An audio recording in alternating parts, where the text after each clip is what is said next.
Alrighty, folks. Thank you all very much for sticking around, and GG to Andy on that awesome Breath of Fire 2 run.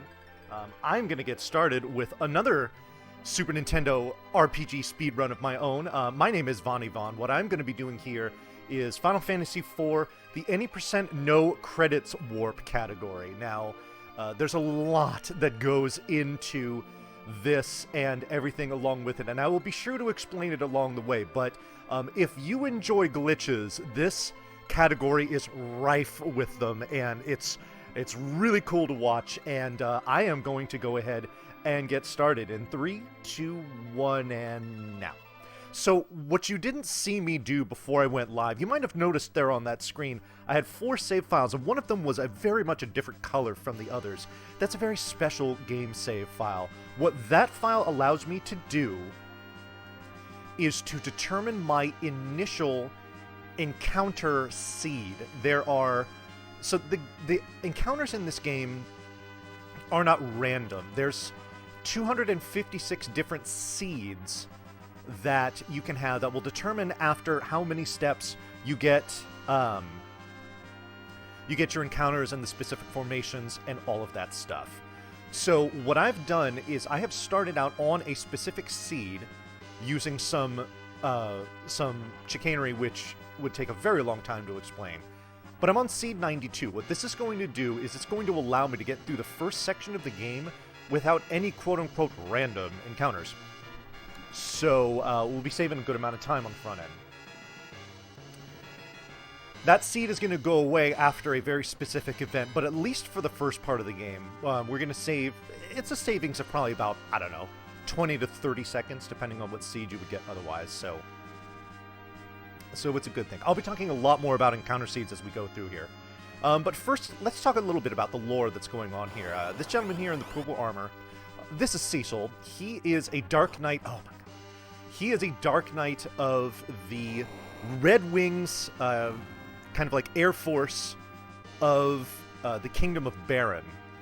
And what you saw there in the kind of that flashback was him going to the town of Mysidia and stealing their crystal from them under the direction of the King of Baron. Now, even though he is a Dark Knight and he wears armor made of metal and evil, he's still a little unsure about this mission that he's carried out here. And that's going to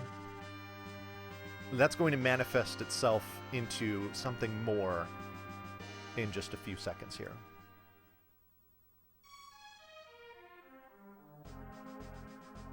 Yo, thank you for the good luck. I appreciate that. Alright, this is Bigan. This guy's slimy. He's like, cool, you have the crystal? Follow me.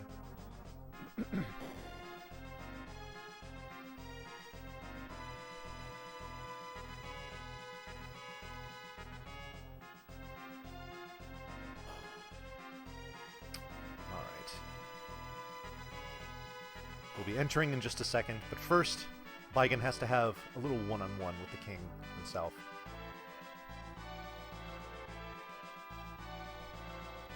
Now Cecil comes in. Excuse me. Hands over the crystal, and then is summarily dismissed. But before he leaves, Cecil decides, you know what? No, I'm going to speak my mind. And what this nets him is a loss of his job. Now, out of nowhere, busts in his friend Kane, who's a dragoon, who says, hey, don't treat my friend like that. And the king's like, no, both of you get out. What I need you to do is take this mysterious package, hoof it over to the town of Mist, and deliver it. Don't worry about what's in the package. It's all good. Alright, so now we finally have control of our character. We're going to loot this very kind of meager treasury over here. All we want is this tent here. That tent is going to be really important for something that I will be doing in a few minutes.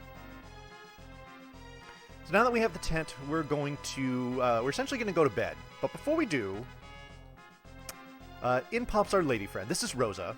She is a white wizard. She can feel the conflict in Cecil and is trying to talk to him about it, but he really just wants some alone time. Now, before we keep going, we have another friend to encounter.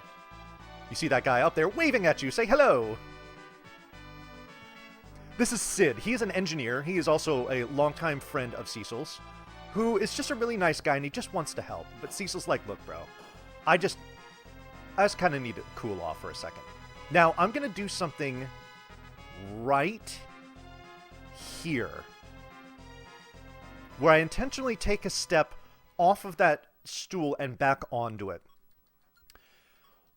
What is happening there is the steps that I'm taking in this castle are advancing my step counter towards those quote-unquote random encounters that I would be getting. By taking that extra step there, I'm actually skipping an encounter that I would get on the very first step that I would normally take in the overworld as soon as I leave here. So, it's all part of this initial manipulation that we do. Now, there's going to be a point where this seed that I'm on, I'm going to lose it, or it's going to essentially get reset to a different seed. Now, which seed that's going to be, I'm going to have to try to determine on the fly, and I will explain how that works once we get to it. But for now, we just kind of need to mash our way through this cutscene.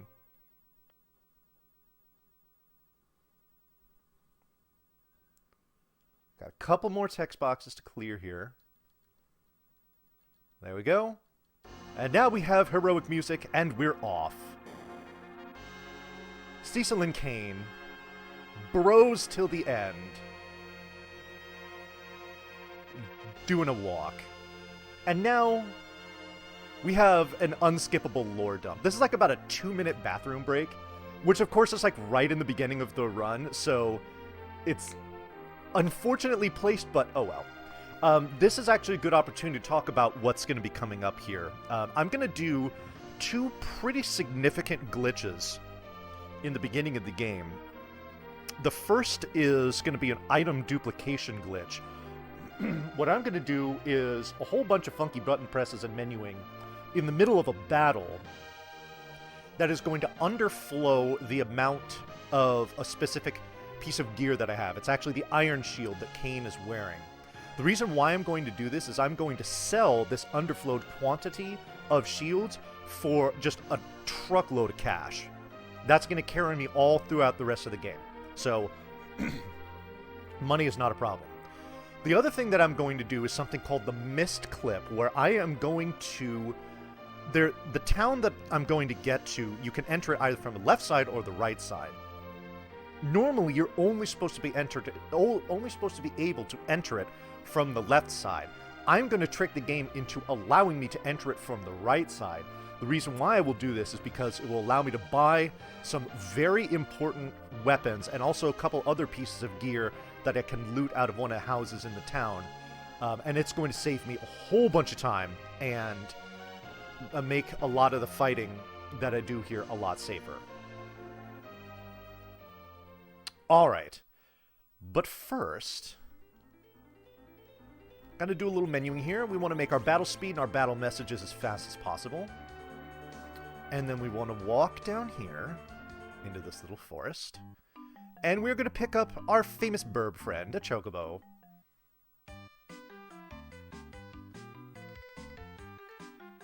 And we're going to walk on up here to the Cave of Mist, or the Misty Cave, I believe it's called when you enter. Yeah, Misty Cave. Now, you are liable to get random encounters in this entire cave, and you're going to see me walking all the way around here. All the way around. A couple text boxes to clear here. Keep walking. Keep walking. Keep walking. No encounters. Everything's nice and safe. Very leisurely. Clear some more text boxes here. And then we need to answer a question. Do you still want to go on? We are going to go on, and we're going to have our first boss battle. This is the Mist Dragon. This fight is basically scripted. Not really a danger at all. We just want to get through it as quickly as possible. This is also where we'll be doing the first part of our item duplication glitch.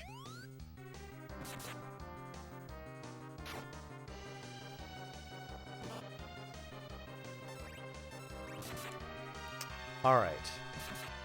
So now the dragon's going to go into mist form. We cannot damage it. In fact, if we try to attack it, it'll counterattack, and that's not good. We're going to pass our turn over to Kane, and I'm going to jump with a musical cue. Right there.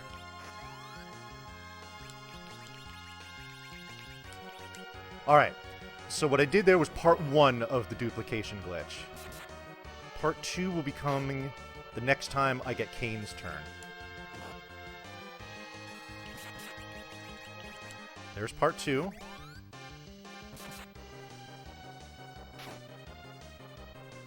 Might need to do another jump with Kane. These have been some...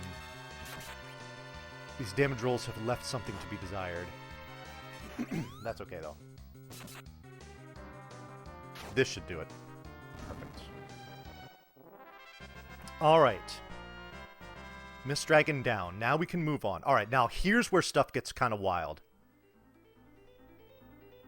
I'm going to come here and turn around. Alright.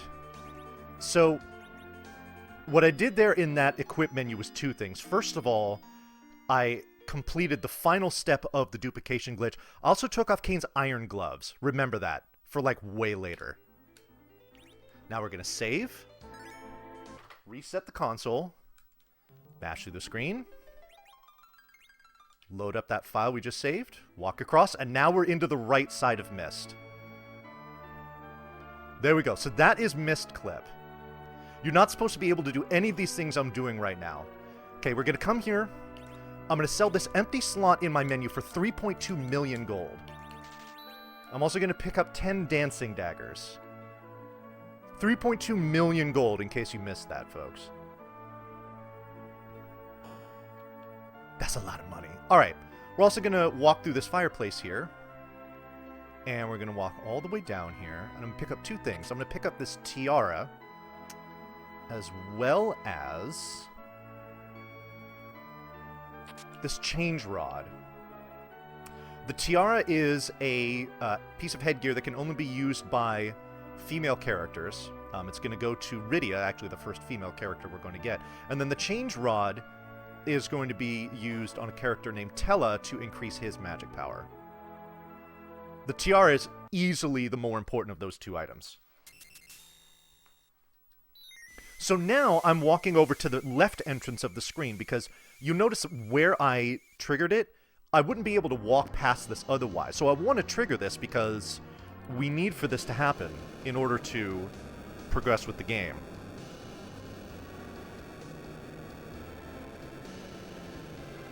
Alright, so the package opens, and what the package was basically just destruction concentrate. It has lit this entire town of Mist on fire. Kane and Cecil were completely unaware of this, and it has alarmed this poor green-haired girl here. And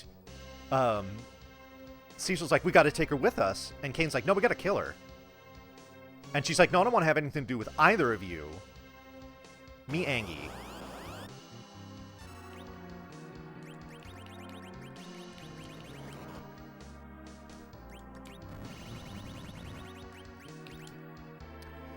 So that's just a cutscene battle there. Now, you're gonna see me doing during battle animations, whether it be my own or my enemies' is whatnot, is I'm gonna be moving stuff around in my inventory.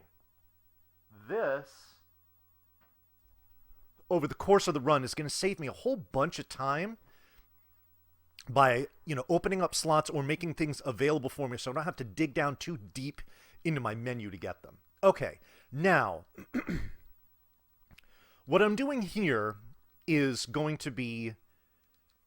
This is very specific, what I'm doing here. I need to pay attention to the exact tiles on which I get these random encounters. I believe that was 19.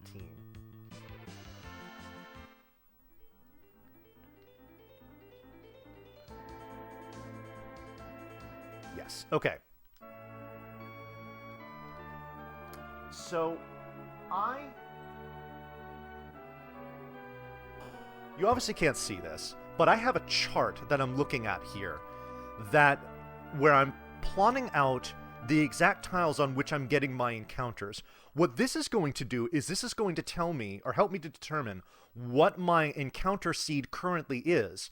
Because the way that your encounter seed is determined is on the frame where you press A on the title screen, which of course we saw after I saved and reset. So the seed 92 that I was on is now gone. I now have a different one. And I need to figure that out. In this little battle here, I'm going to demonstrate something called run buffering.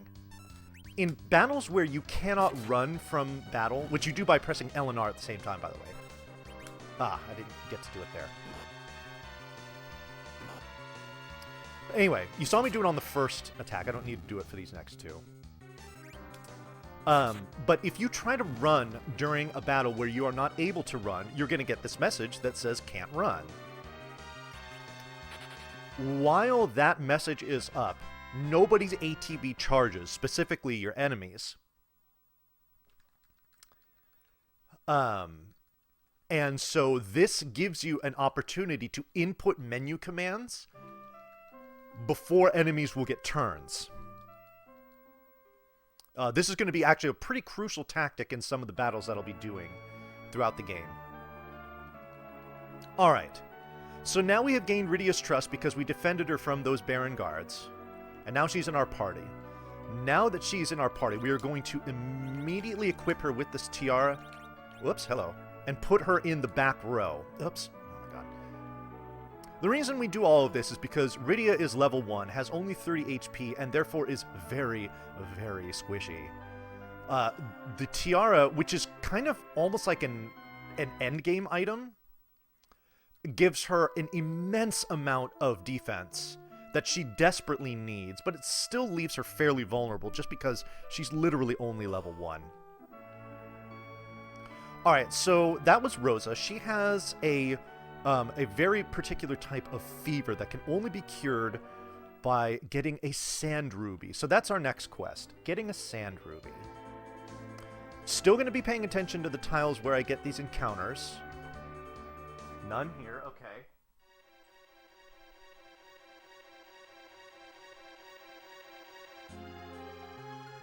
Okay, still none. Alright. So we got this old man blocking our path. This is Tella. He's about to join our party. Tella's an extremely interesting character as it relates to this speedrun. Because he's going to make a lot of things easier, and then he's also going to make some things rather difficult. Oh, shoot. Get out of there.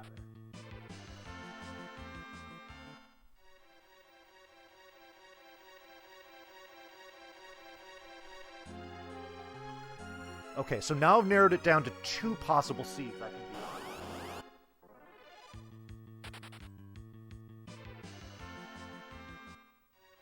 Okay, and now I've determined what seed I'm on. So, now that I have my exact seed determined, I'm going to be doing something called step routing. What this is going to do is we have an extremely valuable member of our community, of the Final Fantasy IV speedrunning community, is a gentleman by the name of Exodon. He has done countless hours of research into optimizing this game greatly, and what we can do now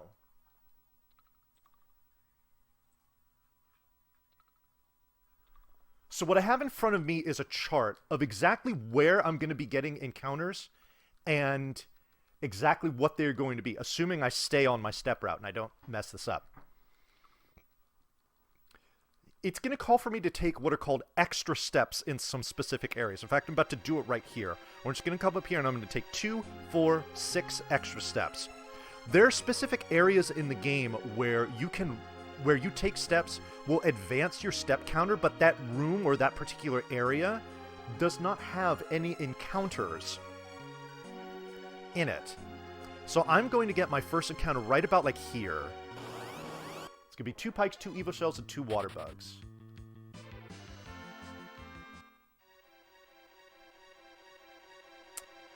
And then that's going to be it for this room. I'm going to get none in this room, I guarantee it. for it. Wait for it. Perfectly good. Alright. And then I'll get into an encounter probably somewhere after the end of this bridge. It's going to be 4 jellies. There we go. Now, the reason why we take those extra steps to advance the step counter is because we are either skipping encounters by doing this, or we're taking encounters that we're going to get anyway, and we're pushing them off to a more favorable kind of location, which over the long run is going to make this run faster. Alright, now this is a notorious spot here. Stay with me, folks.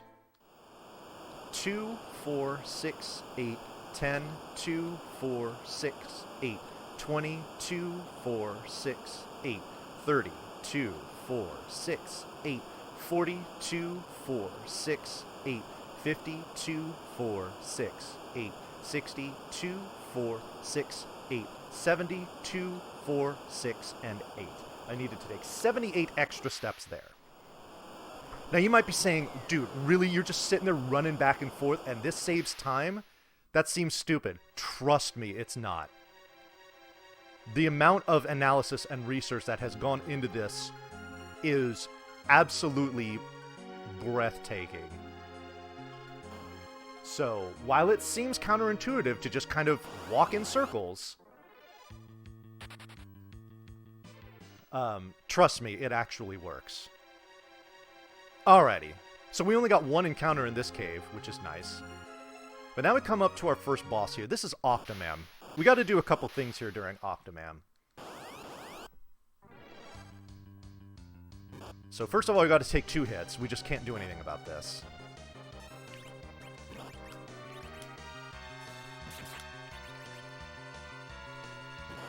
Okay, we do not want to see hits on Rydia. Rydia is actually really important for this battle, because she can equip some of those dancing daggers that we got. And do a whole bunch of damage. But now I'm going to sort some stuff around while I have the chance.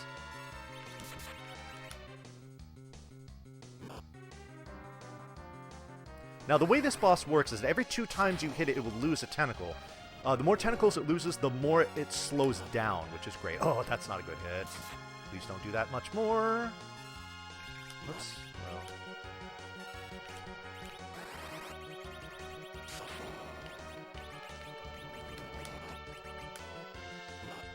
Okay.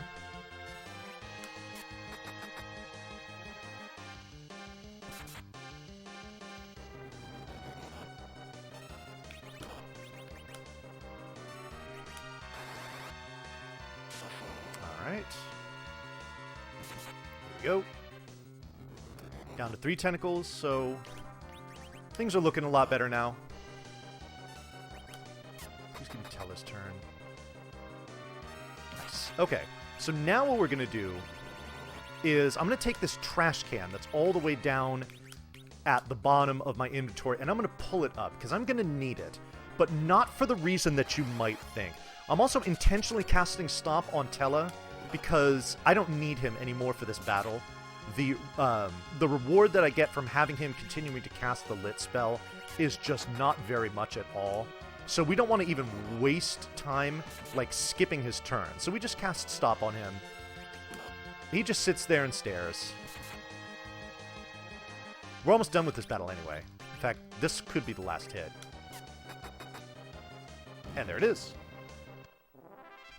Very smooth Octomam fight. If Octomam decides to be a jerk and just pick on Rydia, this fight goes sideways pretty fast. It's not one that you're ever really in danger of losing, because you can just cast Life and Cure 2 and all that stuff with Tella and you're fine. But it can just be a real pain. So now we're through there. But first, we need to watch this kingdom take a savage bombing. And then we also need to change our formation a little bit. Not because we have any particular battles we're going to be doing here, but this is for a little bit down the road. Alright, so I've talked about the extra steps that you take on these step routes. There's also optional steps that you can take. I need to take one here, and I'm going to do that by walking to the right of this dead guy, as opposed to the left. That might seem trivial, but it's actually rather important. The reason being is that you see how on the floor there's just regular floor, and then there's the ones that kind of have like those black cracks on them. Stepping on the ones with the black cracks do not advance your step counter, whereas the regular floor does. There was less black cracks on the right side as opposed to the left, so I wanted to take that extra step, which is what I did.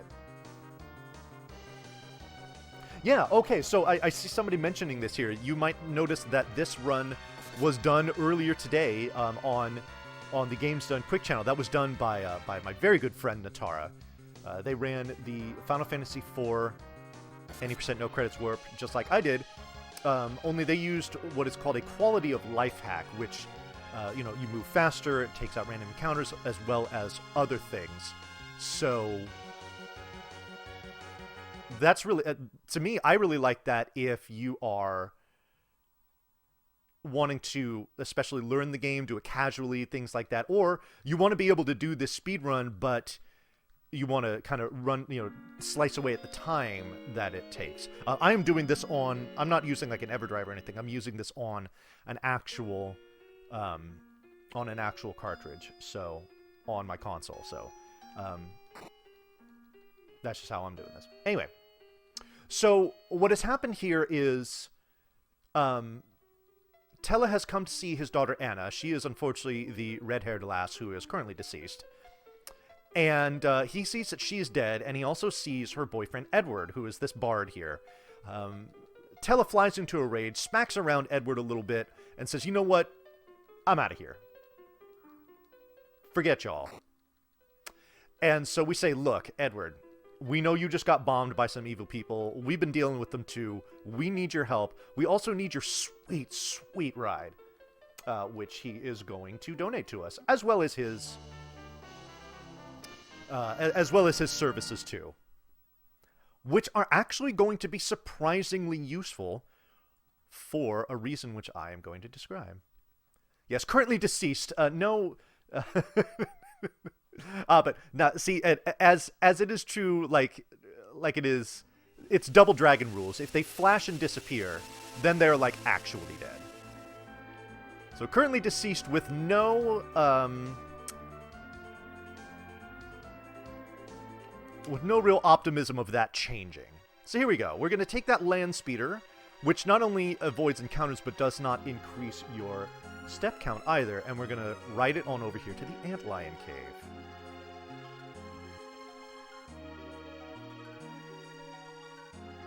Alright, now, oh boy, this is going to be awesome. Pick up this life, and then we need to take some more extra steps, folks. Here we go. 2, 4, 6, 8, 10, 2, 4, 6, 8, 20, 2, 4, 6, 8, 30, 2, 4, 6, 8, 40, 2, 4, 6, 8, 50, 2, 4, 6, 8, 60, 2, 4, 6, 8, 70, 2, 4, 6, 8, 80, 2, 4, 6, 8, 90, 2, 4, 6, 8, 100, 2, 4, 6, 8, 10, 2, 4, 6, 8, and 20. Okay, that's enough. Alright. I was taking steps for so long, the stream actually caught up to me and taking steps in there. Trust me, please trust me. It is faster to do what I did there than just keep walking through. Alrighty. So now we come into the Antlion. Oh, but first we have an encounter. This is supposed to happen, right? Yeah, okay, good. Good.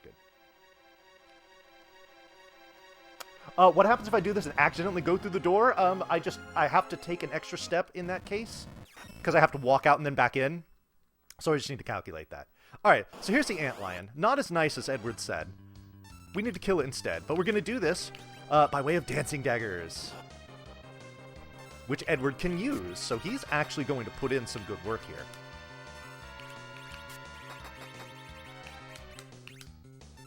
Now, what's nice about these dancing daggers is that when you use them as items, they do this special attack that you see here where we throw it and all the daggers show up on him. Why that's significant for this boss is that anytime you hit it with a physical attack, it does a counter that actually does a lot of damage. But what's nice is that that special attack from the dancing dagger is coded as a magic attack. therefore not triggering the counters that the antlion would normally do. So it makes that fight very safe. Alright. So, not only have we destroyed the antlion, but we have obtained the sand ruby that we were looking for. Oh boy, I get to take more steps on the way out. As if you thought what I did wasn't fun enough, we get to do more. This one's going to be considerably less, folks. 2, 4, 6, 8, and 10. That's it.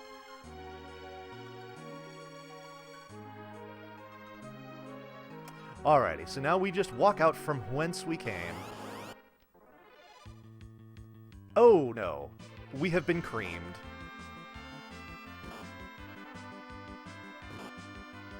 Taking a death here is not a problem. I mean, if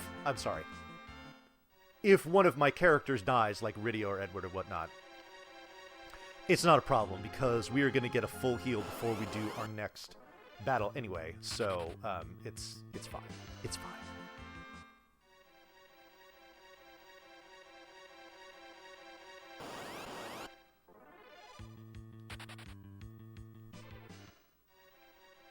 Alright.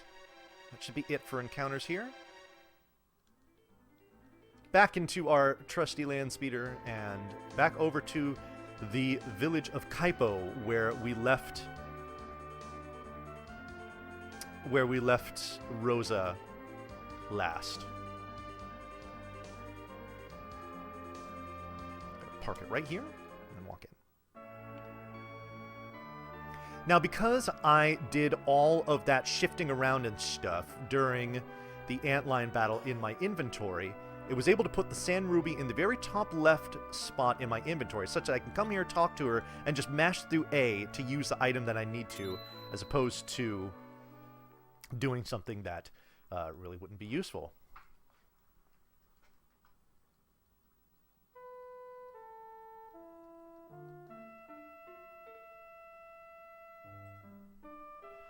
Alright, so everything's going great so far.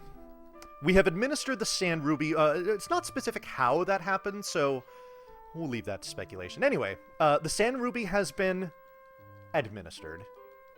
And Rosa is feeling much, much better, but would like one night of rest before we set out again. Now, it is during this fateful night where Edward is going to, well, Edward's going to go through some things. Oh, my favorite text box in the game here. The one where it says Edward and then an ellipsis.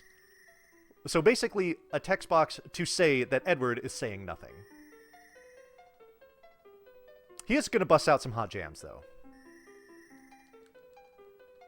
Unfortunately, during said hot jams, he is going to get interrupted by this very, very hideous water hag. Now, this is an actual battle here where we, like, do stuff.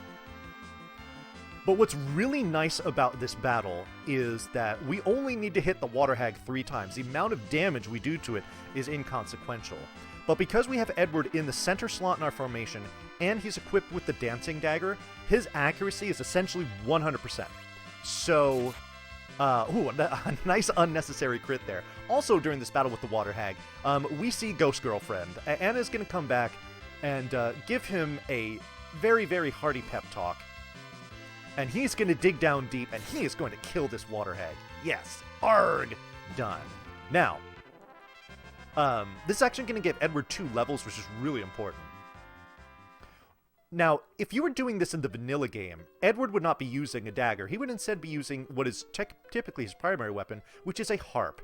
Harps have horrible accuracy. And are liable to miss as a result. And that water hag hits you for, like, 15 to 20 damage at a time. That water hag can indeed kill you, and if it does, it is game over. So, fortunately, because of that situation that we have there, it is guaranteed to go right 100% of the time, which is great. Oh, also, I did a subtle thing before where I entered on the right town. Now I'm going to exit on the left here, and instead of putting me below the town, it's going to put me to the left of it, directly on top of my land speeder. Nice little piece of text so that you don't accidentally advance the the step count. So now that we have this, we can go floating over the shoals here and on to our next destination, which is Mount Hobbs. Now, me parking that land speeder directly to the left of that entrance is actually rather important because there's actually a lot of things that I'm going to be doing throughout this run, culminating in the 64 door glitch, which we're going to do at the very end of the game, or at the end of the run, which is going to skip basically the final third of this game, if not more. And the position of your vehicles, there's going to be 3 of them. There's going to be the land speeder, our airship, and a black chocobo, which we're going to ride a little later on. Their exact coordinates are crucial in order to making that glitch successful. Alright, so Riddy has cast fire, destroyed the ice wall, and now we can proceed. First we get this one encounter here, and that's it. Now we're going to have another boss battle.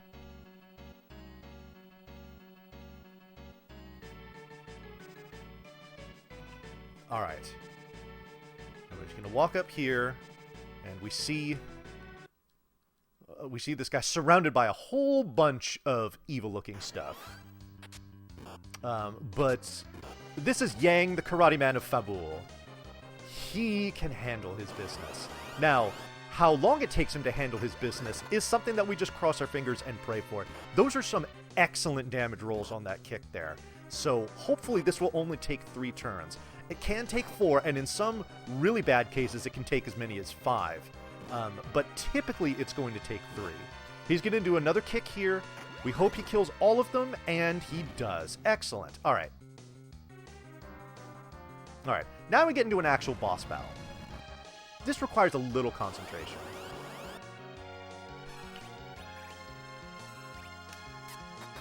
Alright, I'm going to count damage here. 32. So it says 42. Okay, a hit there is perfect. Oh yeah, I'm just going to go ahead and throw another one with him. It's possible that you do so much damage you don't need to throw that one with Edward, but I just did it just in case because I didn't think we were good. Alright, so now we're done with this phase. We're going to wait for this text box right here to disappear after a certain amount of time.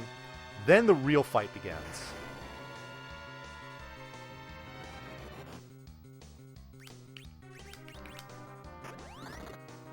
Oh, wow, that was awful.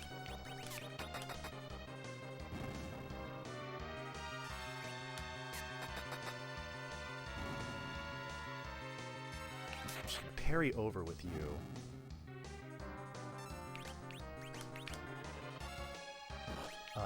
That might work. Oh, she just died. Okay, that's not really that big a deal, actually.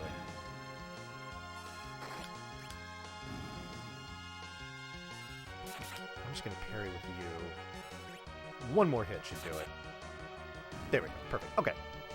So, Rydia dying slowed that down a little bit. I would have liked to have thrown her dancing dagger at that, at the gray bomb in the back. But, all in all, that's, I mean, that was a rather smooth fight. That can get out of hand if you have Edward or Rydia die early on. Because they're the ones that can just one-shot any of those things. So,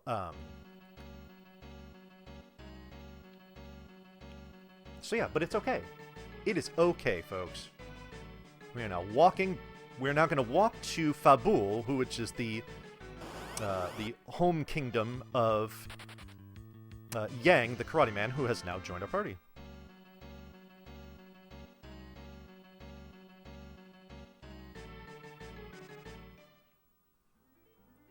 Alrighty. How many encounters here? Just 2. Okay, that's not bad. There'll be 1 here, 3 M captains, and a needler. And then in a few more steps, we're gonna get, we're gonna have the return of the bombs. They're back for their revenge. And they've attacked us from behind. They are very angry about what we did to their mother.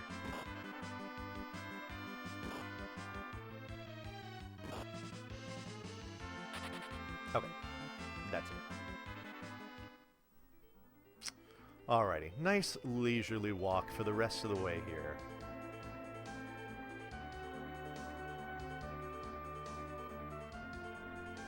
Alright, I'm also going to...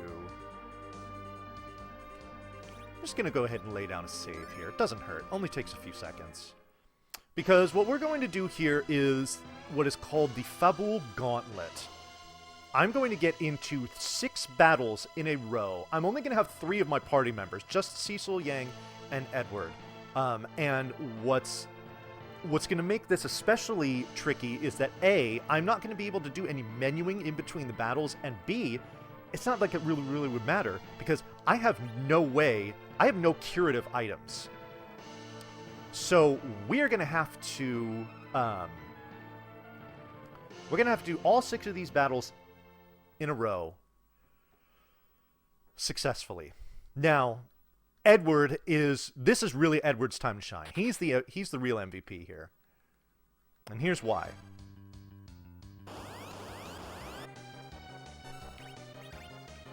Because we can run buffer and throw dancing daggers and kill things very quickly.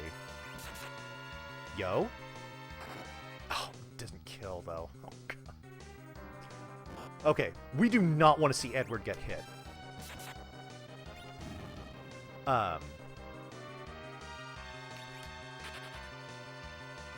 Because he is by far our most important member. There's also a little thing that Edward does where when he gets into a critical HP status, which is 25%, it's either 25 or 30% or less, then he does something called hiding. And hiding is exactly what it sounds like. He basically just is like, nope, and he just is not a part of the battle anymore.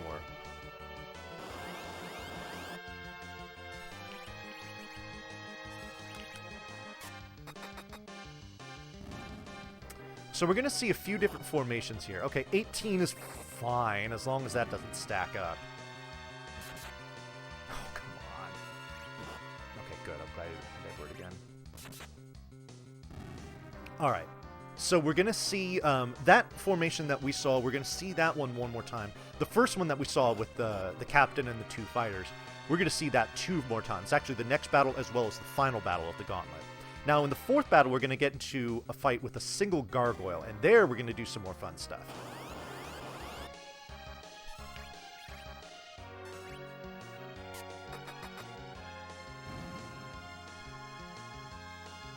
Okay, do not hit Edward, please.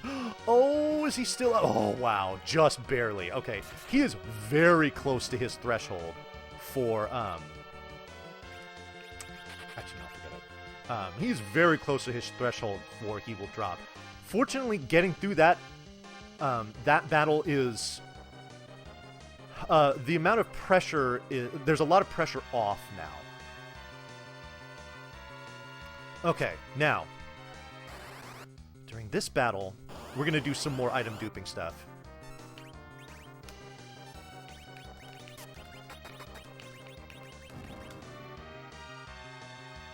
So we have started to do the duplication of Yang's Fire Claw, which is the weapon that he had on his hand. Oh, come on. Oh, I saw that attack. I was hoping it wasn't going to go to Edward, and it didn't. Okay, good. Good. Please one-shot it. Nope. Awesome. Okay, good. Didn't hit Edward. That's fine.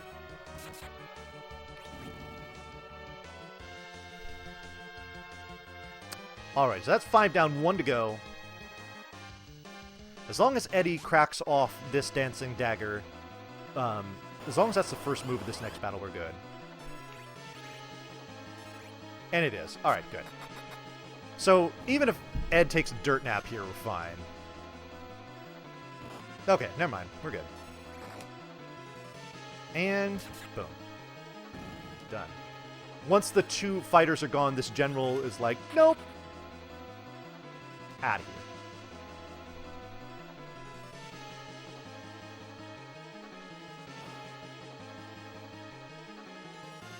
Alrighty, now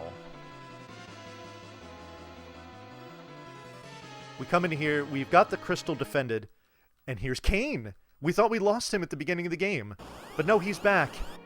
And now he's angry. He's going to face off with Cecil here. This is a cutscene. We need Cecil to die as quickly as possible. So we're rooting for a high damage roll from Kane, and in fact, we're going to help him along. We're going to hit ourselves in the face, and there we go. Into critical HP. One more jump, he goes straight into it. That's going to be more than enough to drop us, and the football gauntlet ends. Perfect.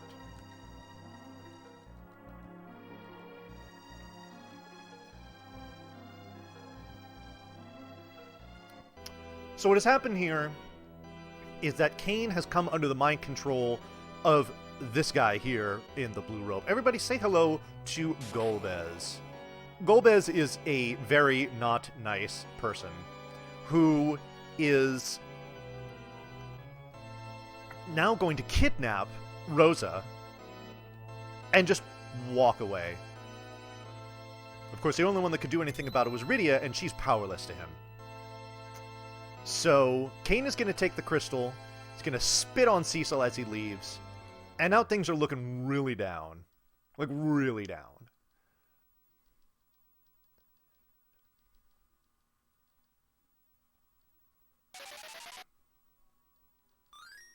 Fortunately, Rydia, even though she couldn't do anything about Golbez, she can lift the spirits of her friends here.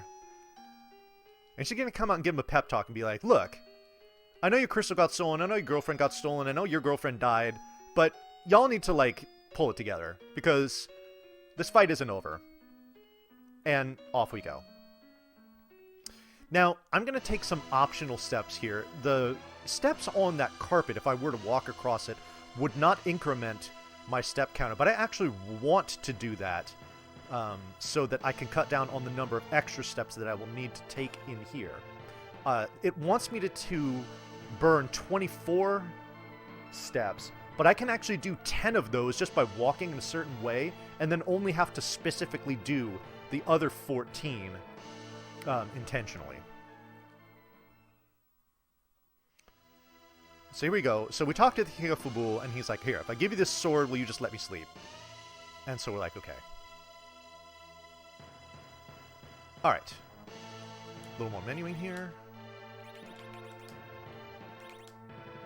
Alright.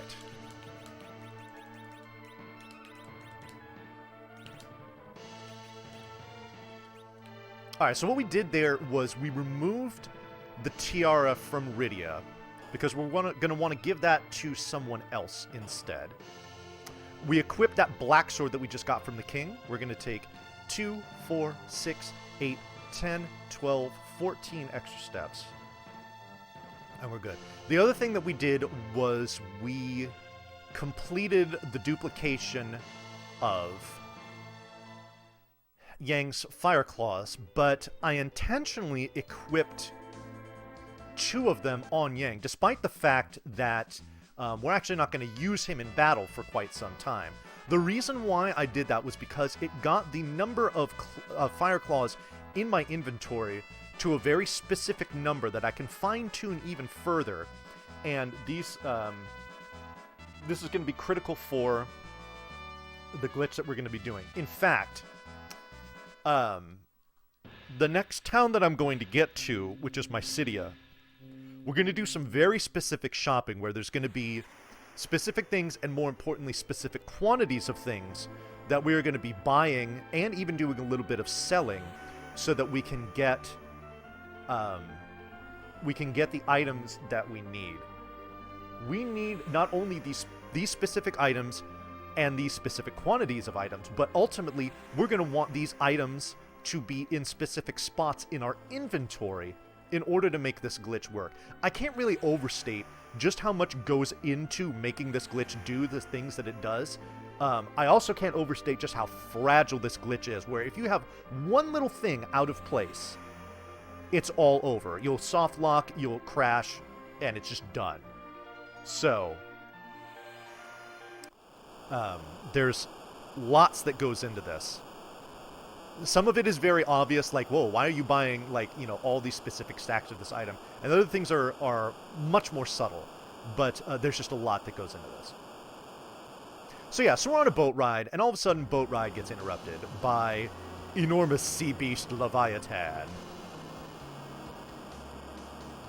who is just really upset about the fact that we're just having fun on a boat. And so everybody panics, Except for old blonde beard up here, who tells everyone to stop it, and they do for like about 2 seconds, and then they start freaking out again. Rydia gets thrown overboard. Yang follows. Eddie's like, I don't want that happening to me. So he just goes ahead and lies face down.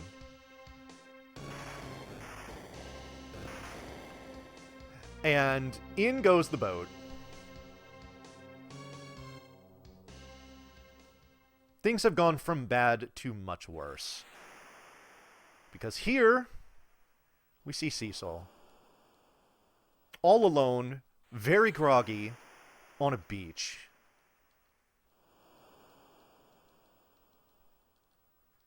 And he has no idea what's going on.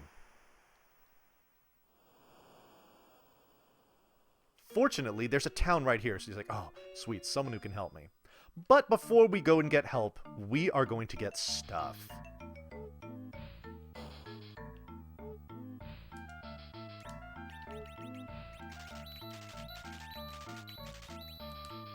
Alright.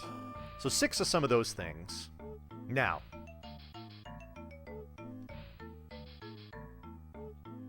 We're going to come into this item shop here. First we're going to sell.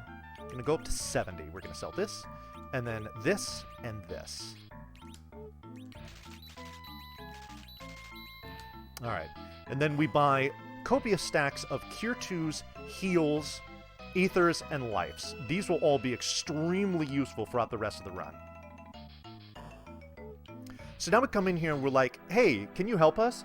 And the village elder's like, oh hey, I remember you, Dark Knight Cecil. You're the jackass that came in and stole our crystal. No, I'm not helping you, but here's what I'll do. If you can prove to me that you are indeed as virtuous as you claim you are right now, then I'm going to give you these twin wizards here. Never mind the fact that they're children. You're going to take them up to the pinnacle of Mount Ordeals, and if you are successful, then yes, I will consider helping you. Now get out of here. And off we go. Alright, I have to walk down to this specific spot here and then move over. That's another part of kind of the manipulation of the step counter to make sure that all of the battles line up specifically. Alright, it's going to be a little while before I get another encounter. I'll get 3 more before I get into the next spot here.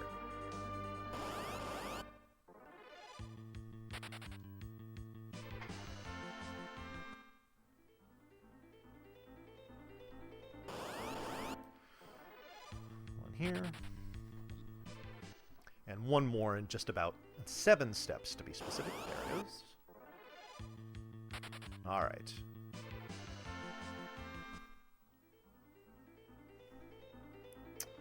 Alright, so I'm going to drop a little Saberoo right here.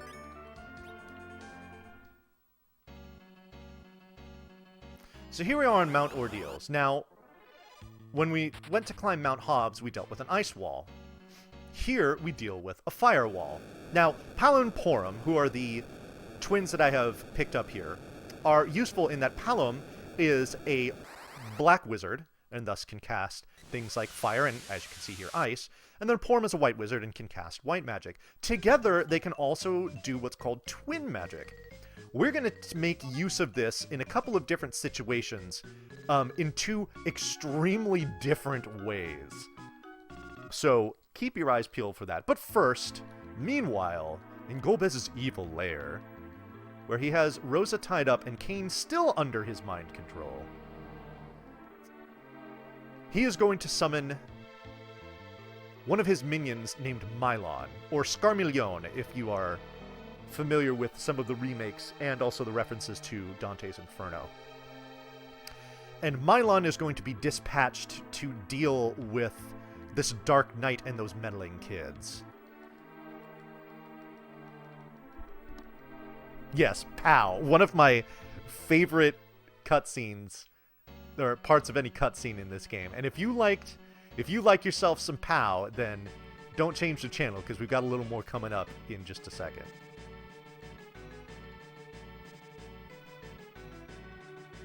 Alright. So up here, and out pops Tello. We recognize this guy.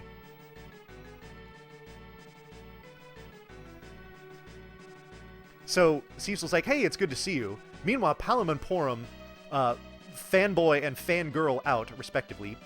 Boop, boop. There's another pal for you there. Because they know Tello is a very famous sage. And they like him a lot.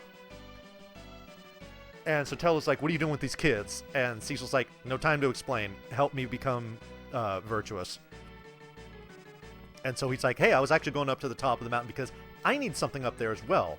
Let's do it together.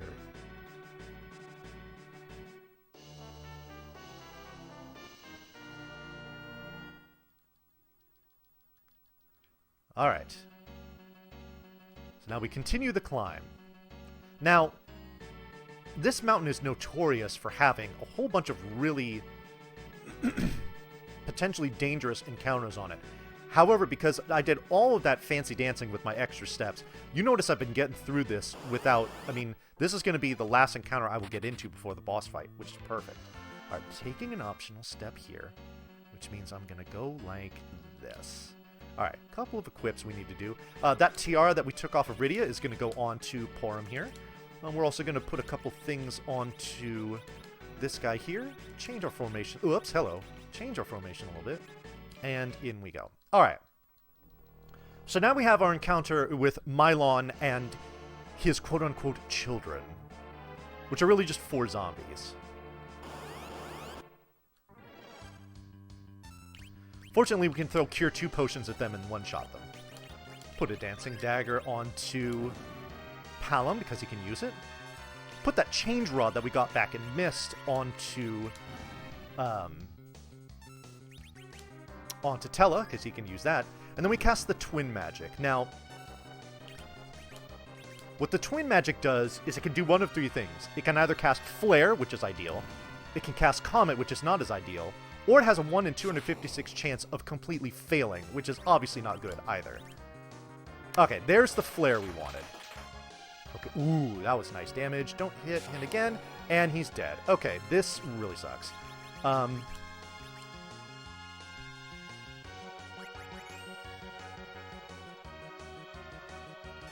That's unfortunately going to kind of slow some things down here.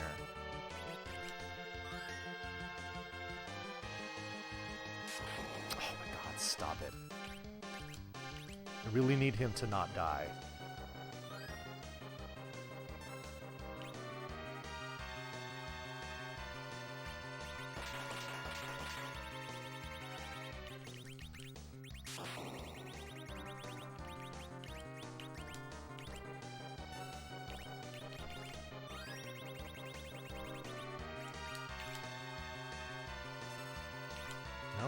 Parry again.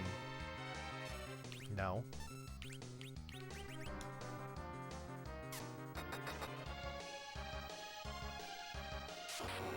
Oh, that's not good.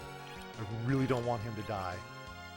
Although I can probably just do this, and we should be good. Should be. Oh, my body. Good. Dead. Alright. That was the easy part. Now comes the crazy stuff. Remember how in that Octoman battle, I brought my trash can up near the top of my inventory? I am soon going to be using it, but not in the way that you would normally think. Hopefully this goes to plan, and if it does, this is pretty crazy. Alright, but I'm going to concentrate on this, and if I'm successful, I will explain it when I'm done.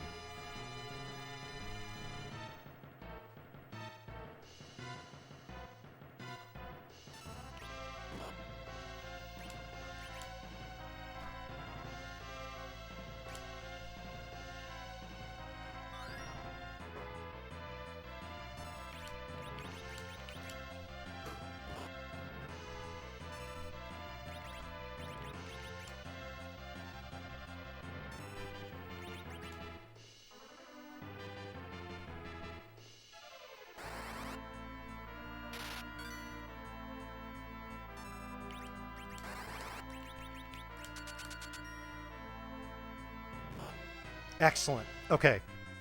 Good. I'm going to move some more stuff around here. And there we go. So I've thrown the trash can at Mylon Z and one-shotted him. I'm going to move some stuff around here that I just don't need taking up space. Okay, good. And there we go. So what I did there is I exploited something called the Mimic glitch, where I essentially tricked the game into using something as an item that should not have been used as an item. And it just so happens that when you use it as an item in battle, it casts the Fire 3 spell like 8 times. And Mylon Z has 3,000 HP. It usually does anywhere from, I think, like about like the mid-300s, the mid-3000s to the mid-4000s in damage. And we have put Mylon into the trash. That trick saves probably about a good, like, 45 seconds, as opposed to doing it the other way.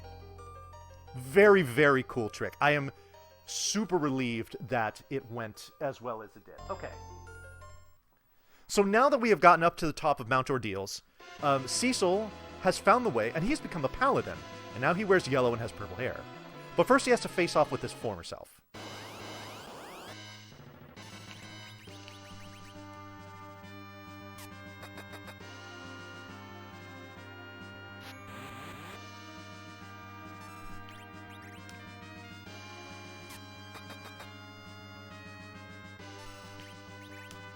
And we are going to face off with our former self by just throwing a bunch of dancing daggers at our reflection.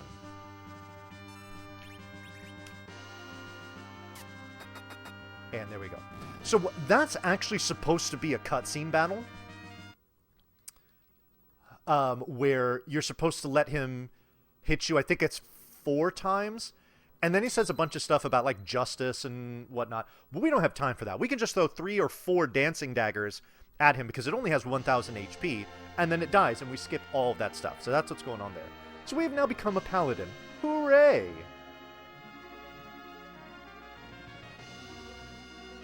And everyone's like, whoa, you look way different. Especially the kids. They're like, dang, that's cool. Now, another thing has happened here is Tella has found what he was looking for on the summit of this mountain, which is the spell of Meteo. His plan is to take this Meteo spell and cast it into the face of the person responsible for the death of his daughter, which he now knows is that Golbez character. So he's like, all right, let's go find Golbez and get this over with. But first, now we have to descend the mountain. Now this kind of stinks, because unfortunately Cecil is now only level 1 once you turn into a paladin. So the likelihood that we're going to get back attacked like this is going to increase. And it's just going to waste a lot of time. Fortunately,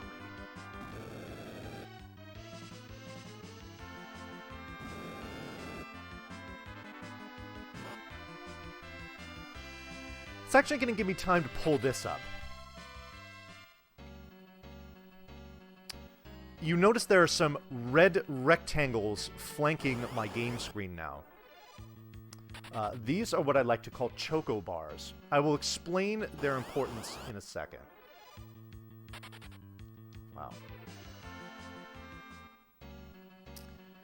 These are going to be essentially like visual indicators of how the chocobo that I'm about to ride, what's going to happen with it as it travels off screen. Yeah, back attacks, this is pretty standard for this point right here.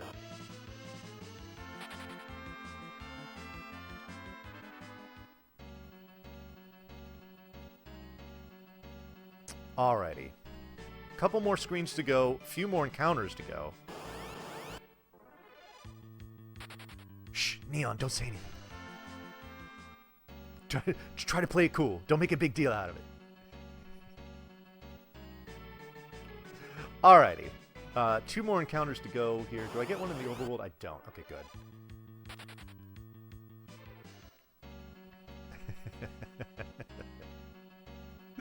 Alrighty.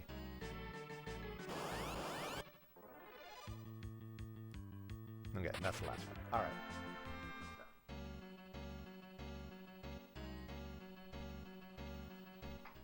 All right, so what's going to happen is I'm going to walk down to this chocobo forest here. I'm going to pick up a yellow chocobo, and I'm going to ride it back to my Mysidia.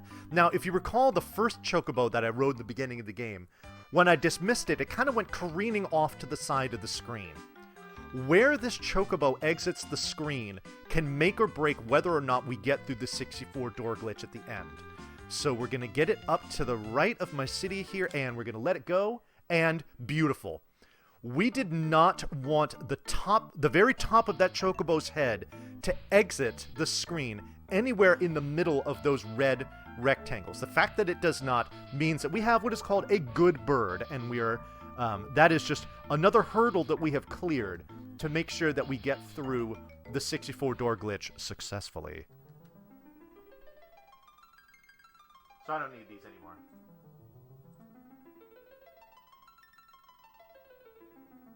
Enjoy the legend, y'all. This is actually inscribed on the sword that Cecil now has.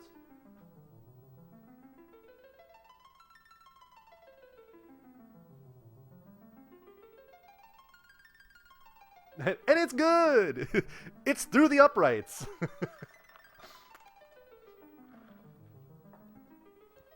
Alrighty.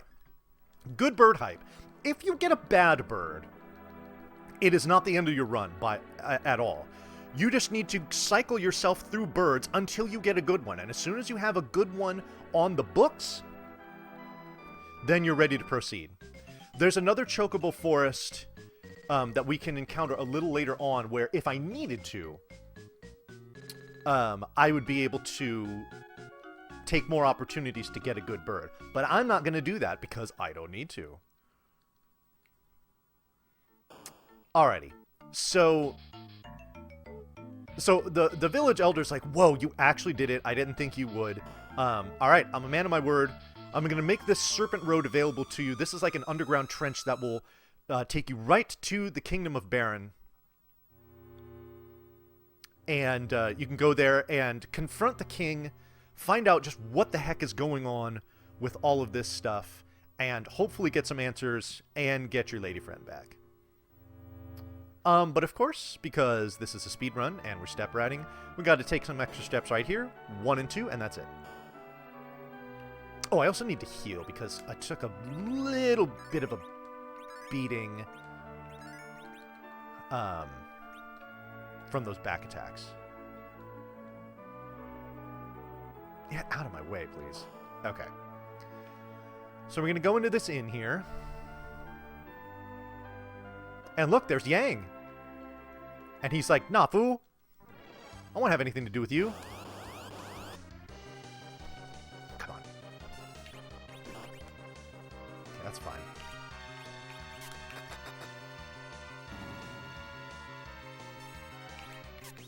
Whoops, no.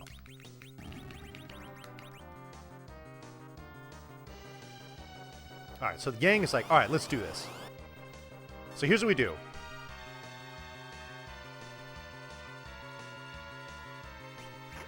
He's going to kick us once.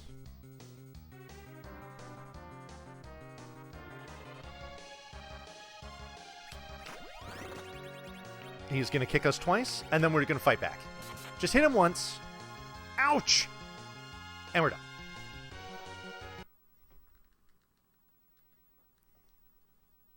Alrighty, so we have slapped some sense back into Yang, who's like, oh yeah, I didn't recognize you. You're Cecil.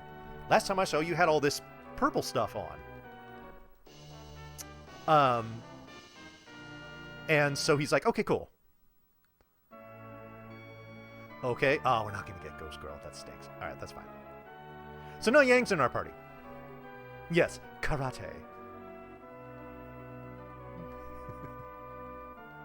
Alrighty.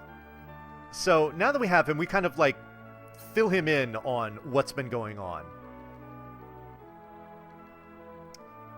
And he says, yeah, you're not going to be able to walk right into the throne room. We're going to have to take the underground waterway to sneak into the back of the castle. Fortunately, we have this Baron key, which will allow us to do it.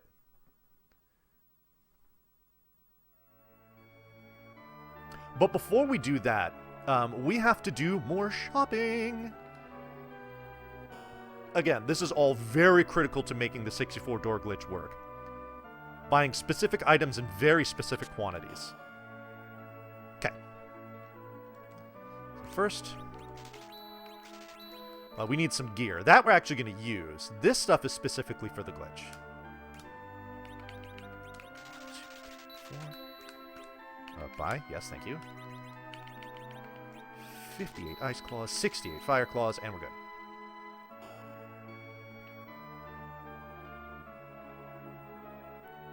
Alrighty.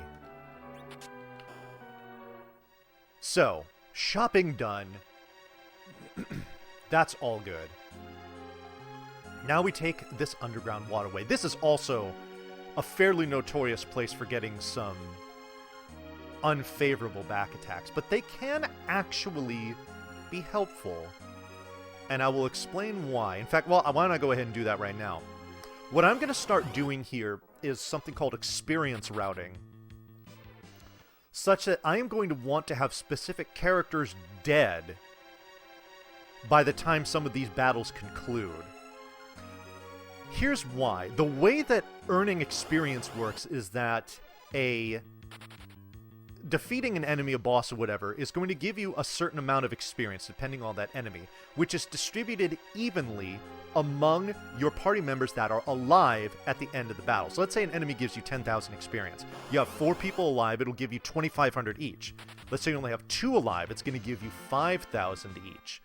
This is going to be really helpful in 2 ways. One, it's going to level up the characters that are important in our current party. The other thing that it does is it supplies experience to what's called our shadow party. Basically, characters who are going to join us, especially ones that we've already seen, like Rosa, Kane, things like that. Kane is the specific one that we're trying to affect here. They will be earning experience in the meantime, such that when they join us, they're going to be more or less on par with where our current characters are at. Let's see, another back attack here. I want them to hit Yang, because Yang is one of the characters I'm going to want dead. But unfortunately, he's got a lot of HP, so it can make it a little tough to drop him. Okay. I think that's the last battle here. Yeah, it is. Okay. Alright, so here we go. We are now into the waterways of Baron. And you might recognize this from the very beginning of the game. This is, just like right about here was where I encountered Sid for the first time. This is where we talked to Rosa for the first time. And we're going to head right back into the throne room. But before we do, a couple things here. Got to do some equipping here.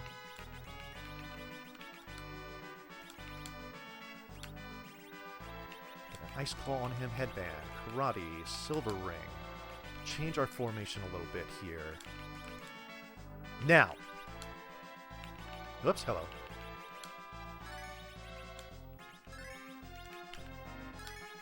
Alright.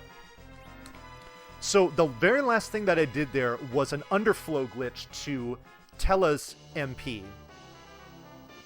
I kind of need to focus on this battle. But when I'm done, I will explain the extreme significance of what I just did.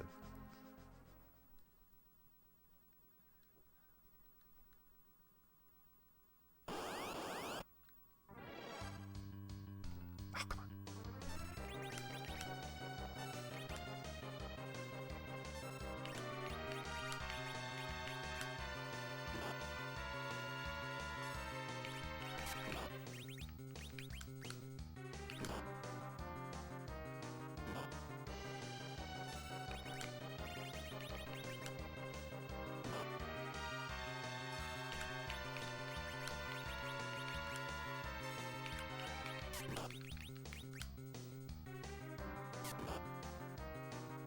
Perfect.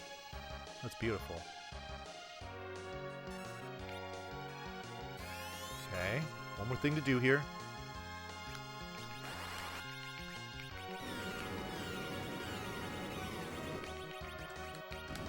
Perfect. Alrighty, so we only wanted Tella and Cecil alive at the end of this fight, and that's exactly what we've done. This is going to give Cecil a lot of levels, which is very nice. Attacking my own party, yes, very much so. So, a couple things we need to do here. We need to bring Yang back, and then get him up to full. Okay, good. That's all we need to do there. Alright, so we have another boss fight that we're about to get into right now. So here we go, King of Baron. Let's have a little chat. Only it's not the King of Baron. It is Kenatsu, or Kanyatsu again, if you are going by the Dante's Inferno indications. This is another one of Golbez's minions. Now, what we're going to do here is... Smack? Oh, that's not good. Oh, will this... No, Oh, Jesus, this is not good. Okay, uh-oh. I think that's going to one-shot him. Or not one-shot, but it's going to kill him. Oh, that's really not good.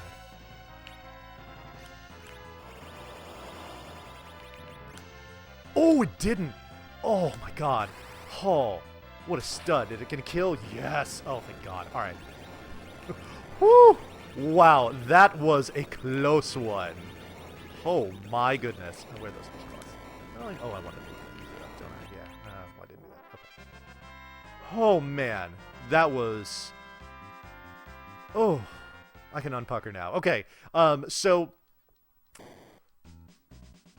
When Kenatsu has that water around him, he's weak to lightning. We can use the Lightning 3 spell that Tella has to, most of the times, one-shot him. But, there is the risk that Tella can take that hit to the face in the very beginning, and then get hit with the wave, and then die. Fortunately, and of course, when I tried to use that cure potion with Yang, I targeted a dead party member. That's not going to do me a whole lot of good. So, but, you know, it worked out, so, whew, that was exciting. Hey. Alrighty. Oh, so now this is a good opportunity to further explain what I did there, what I did there with Tella's MP, which is called an underflow glitch. So, the unique thing with Tella is that no matter how much you level him up, his maximum MP will never change. It will always stay exactly at 90. Now, we learned the Meteor spell by ascending to the top of Mount Ordeals. The Meteor spell is in our inventory, and it is an actual spell. The only problem is that it costs 99 MP to cast. So, under quote-unquote normal circumstances, we are never able to use that spell manually. But what I did was I forced Tella to cast a spell for which he did not have enough MP. Specifically, it was the Cure 4 spell, which takes 40 MP to cast, and at the time he only had 10.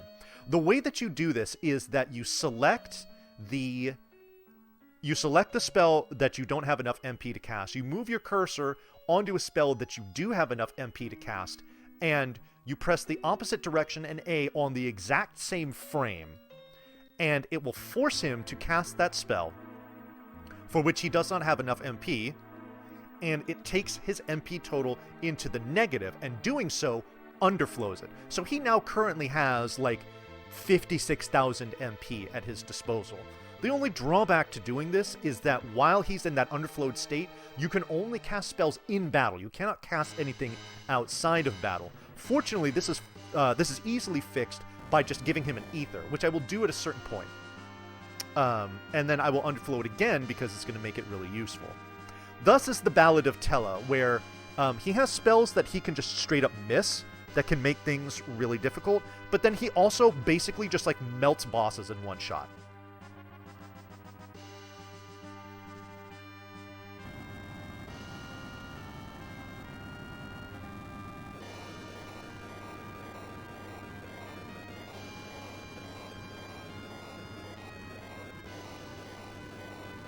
So now, fortunately, Cecil's like, hey, I used to be the captain of these Red Wings. I know where there's an airship that we can use, and we can take it to go to our next destination. So we pop it out, only to be boarded by Kane.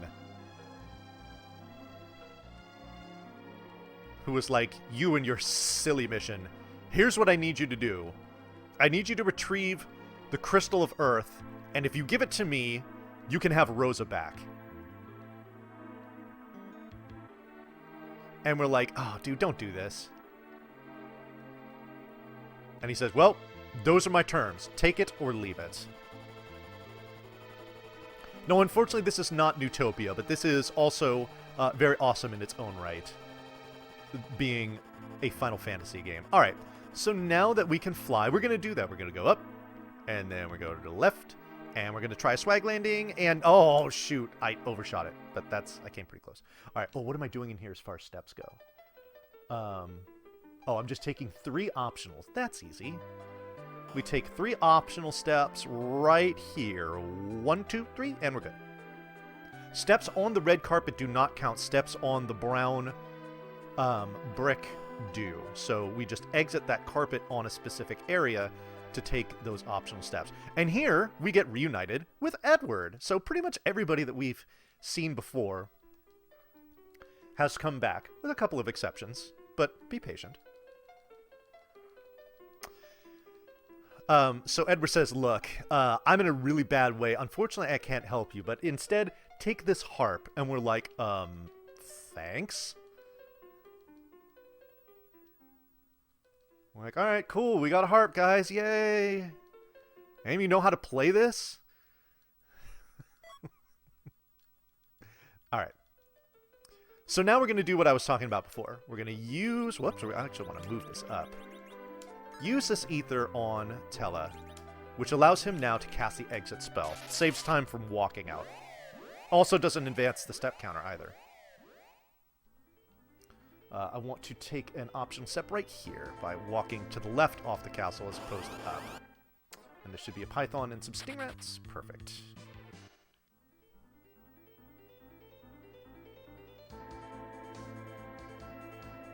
One more encounter about here. Yeah. Some sting rats and treants. Oh, attacking me from the back. How rude.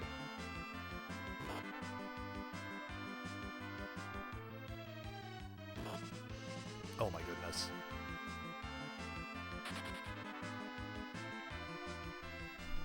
I'm actually, just because this makes me slightly nervous.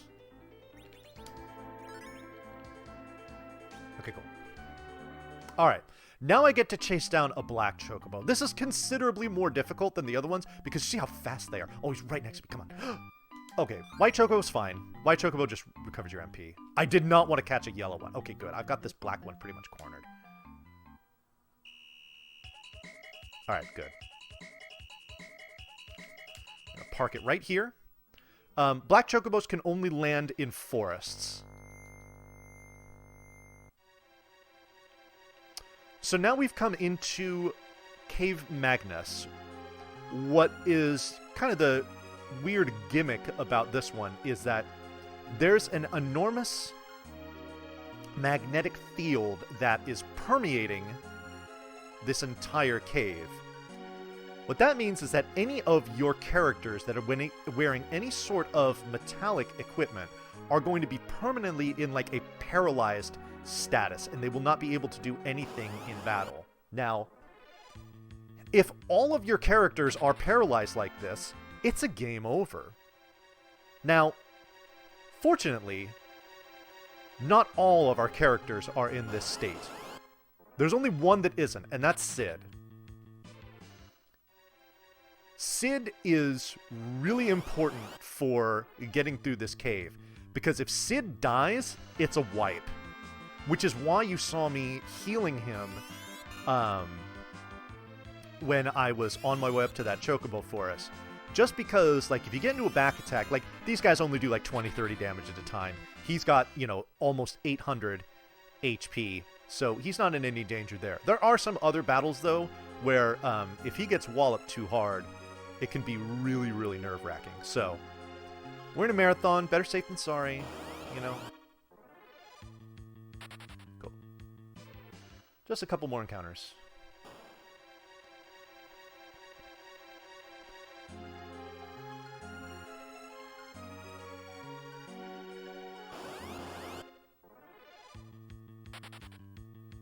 All right. One more encounter after this. Now.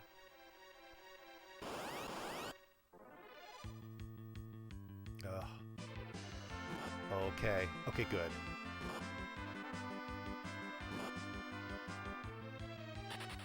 So that mage has an ability called Blast, which can also paralyze you as well. Alright, so now, fortunately the magnetic field does not apply in this room. Remember that iron glove that I took off of Cain in the very beginning? I'm now going to put that onto Sid. And why I'm doing that is going to be for this reason right here. So this is essentially a cutscene battle where all of your characters need to die, or more importantly, you essentially just need to wipe. If everyone is paralyzed, that's a wipe. So essentially, as soon as it starts, you quote-unquote are perished, and it just skips that whole thing, which would otherwise take a very long time. So now Edward senses that y'all are in trouble, and he is going to dig deep and say, I've got to help my friends. And I'm going to help them by doing a little jam here. So he is going to rock out on his harp, which, by the way, it's apparently the only song he knows.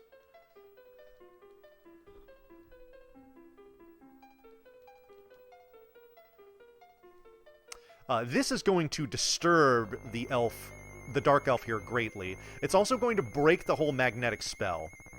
And it's also going to heal our entire party too. Very useful. So now we can confront the dark elf as intended.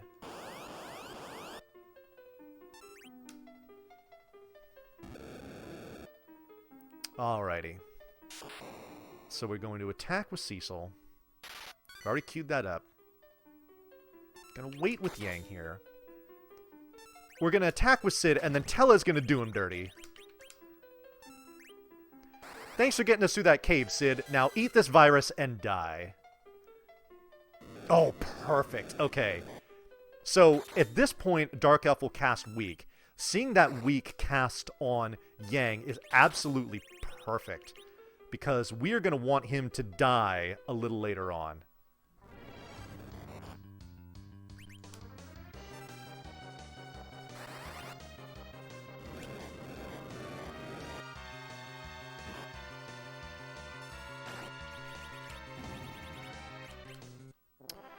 Excellent. Alright, so let me explain what happened there. So Dark Elf has two phases. The first is, you know, kind of his Astos-looking one, where he is the kind of humanoid thing. And then when you do enough damage to him, he says, "Be changed," and then he changes into that dragon thing. Now, the nice thing about when he flips there is that the boss flag on Dark Elf goes away, and he then becomes vulnerable to the Weak spell. Now, you saw what happened to me when I got hit with Weak. It's the same thing that happens to the enemy.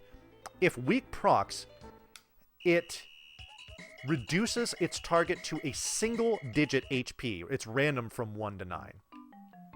And so we do that, and we just hit him with anything, and he dies. And it's as simple as that in his second phase. All right, come here, bird, bird, bird, bird. Thank you. All right, so I need to take this guy, and I need to park him on this particular column right here. That might be too high. Which means I'll have to take an extra step, but that's not a big deal at this point. Alright, that's fine. Oh, actually, you know what? I've already taken... Oh, I need to take 3 optionals here. I'll just do 2. Brilliant. 1, 2. And there we go. Perfect. Alrighty. So now we have the crystal. And we bring it in. And Cain says, "I know you have it. I'm going to have you deliver it to Golbez himself." Again, we'll cast Exit just so we don't have to do a lot of walking.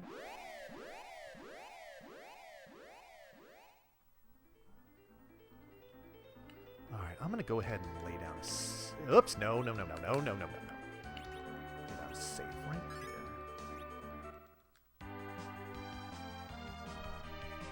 Alright, so as soon as we get into the air, we are intercepted by Cade yet again, who says, "I see you have the crystal. Let's go."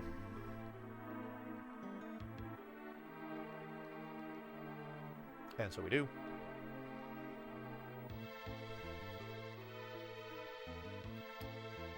How many? Oh, I only have 5. Oh, wow, that's really good. Okay.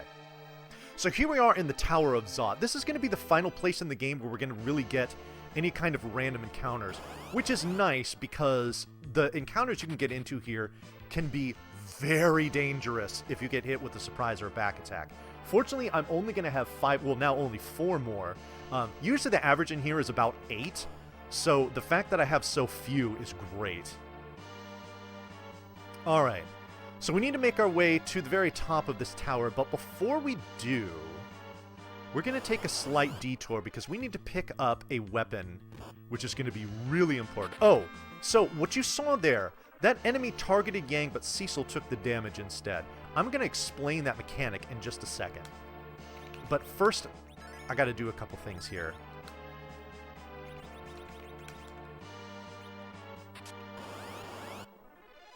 All right.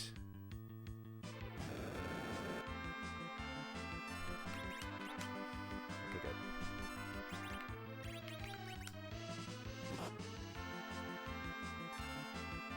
Come on, come on, come on.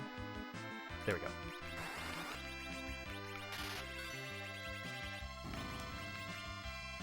Alrighty, so we've opened the chest. It was trapped with a flame dog, but we have slain it, and we've taken the fire sword. The fire sword is going to be very useful for the next few fights that we're going to get into. Something else that I did there, which was pretty subtle, but during the animation of telecasting that ice spell, is I removed the legend sword from Cecil's right hand. But the way that I did it was important. Instead of selecting the sword and then moving it to an empty inventory slot, I instead selected the empty inventory slot first, and then selected the sword to put in it. The reason why I did that is the next time that I put a weapon onto Cecil's right hand, it's going to duplicate it once. So it's essentially going to give me 2 fire swords, which is good because I'm going to give it to... Eventually I'm going to give it to Cecil, but I'm going to give the other one to someone else. Alrighty, so that's it for encounters. You know, I think what I'm going to do, just because it's a marathon, I'm going to pop in here, just lay down a save. Because we're going to get into a couple boss fights coming up here. The first one is trivial. The second one is not. Alright, so here we go. I'm going to go ahead and... So you see now I have... You saw how it said I had... Oh, shit, what am I doing? It said that I had 2 fire swords. Well, now I have 2 fire swords in my inventory. I want to have the dancing dagger on him because that's what I'm going to use for these next battles. But, so here we have the Mega Sisters. We also have Tella in an underflow MP state, which means that we can cast Meteor again.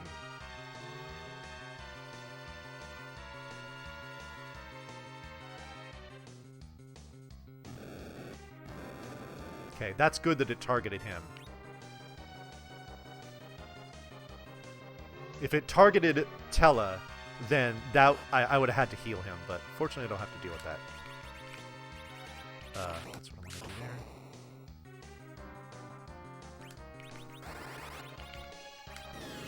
Oh, whoops. Oh, the Paladin is already there. Oh, neat. Okay, cool. So we cast Midu, and they all die instantly. Hurrah.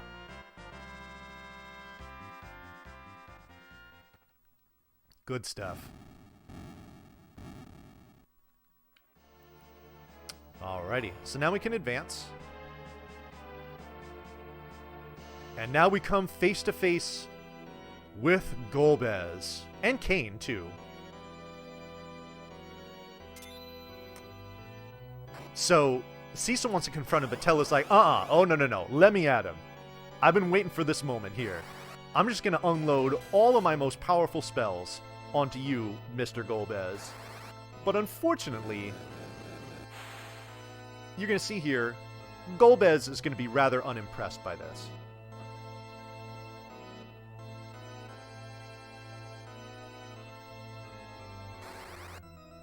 But that's not going to stop Tella from keeping on trying. We're going to try the lightning.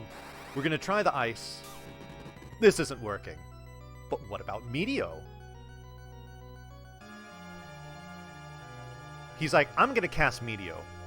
And everyone else is like, no, don't do it. You're too old and feeble. You're not strong enough. If you do it, it will take all of the life energy out of you and you will probably die. Despite the fact that he's cast it, what, 2 or 3 times already? So he's going to cast Meteo onto Golbez.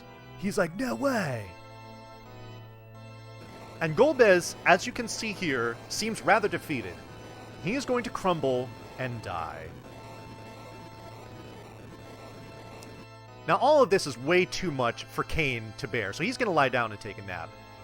Meanwhile, Golbez is still standing there looking at him like, what was that? Tella is worse for the wear. But Golbez is like, you know what? Forget this.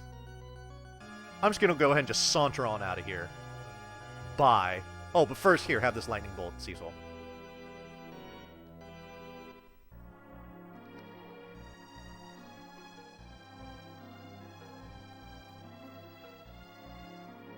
Alright.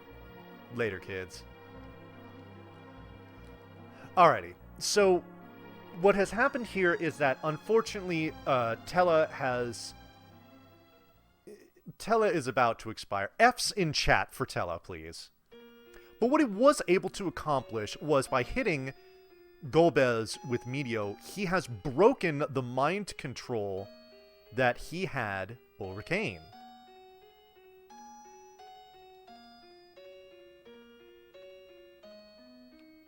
So now we're going to be like, alright, get up. And he's like, whoa, bro, you have purple hair? I don't remember that. It's like, oh, wait a minute, we don't have time for that.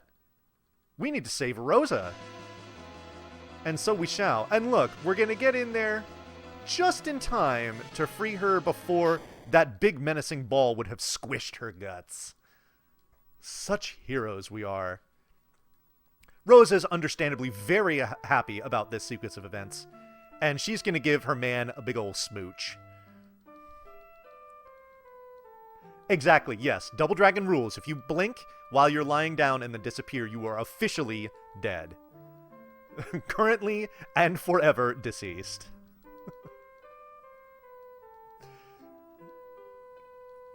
So now we have Rosa again. This is exciting. We also have Kane, too, and that's the more significant part. Because we are just a few seconds away from getting into a very intense boss battle.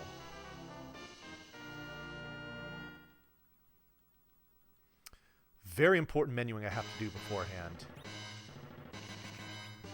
I want to bring these two back to life, but I don't want to cure them up. The reason is because there's a mechanic that that Cecil has where anytime one of your party members is in critical HP and they are targeted with a physical attack, Cecil will jump in front of it and take the damage instead. We're basically going to funnel all of the damage absorption through Cecil for this battle.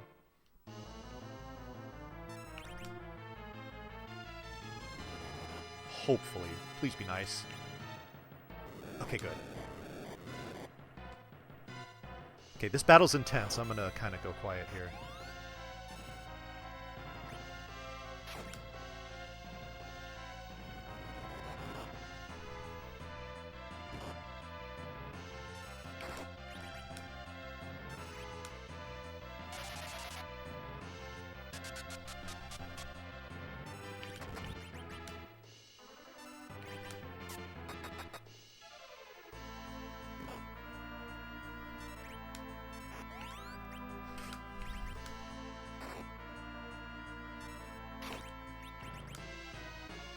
Nice damage roll from Kane there on that jump.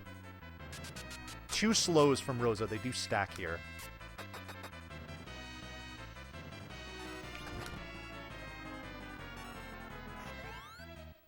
I'm going to wait. She's going to go back into tornado form, which can only get broken by a Kane jump landing. Oh. We're going to need this first.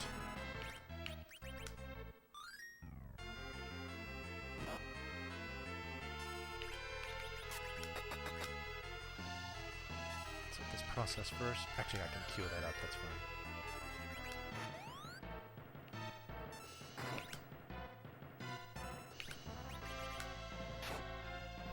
Wow. Huge damage roll there. That's awesome. Ooh, no. Okay, so I unfortunately mistimed things a little bit here. So if you attack her while she is in this tornado form, this is going to happen. Where it's going to say, must stop her spin, Kane jump. I can parry her turn. Ooh, that's... God, I really hope Kane lands here and kills. That would be fantastic. Oh, this is bad. Okay. That's shit. All right. Please just go down. Thank you. Okay, good. Whoa. All right. So because all of the damage,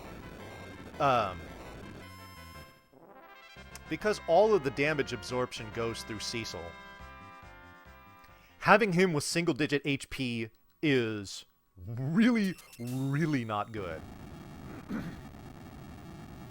Usually you can time it such that you will have Kane land his jumps in such a way that she won't have, Valvalus that is, won't have an opportunity to cast her her weak and her ray spells. But fortunately, it didn't happen until the third. If this would have happened in the second cycle, I'd still be in the middle of that battle because it would have gone well sideways and I would be just scrambling to not die. But because it happened so late, we're good.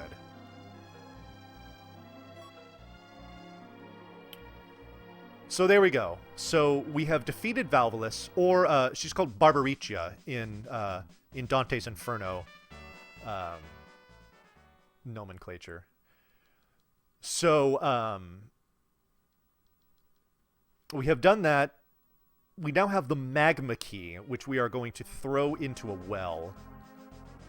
Whatever. So you might recognize this is Cecil's bedroom. We're going to walk out the same way we came in, and we're just going to leave the castle. Now, fortunately,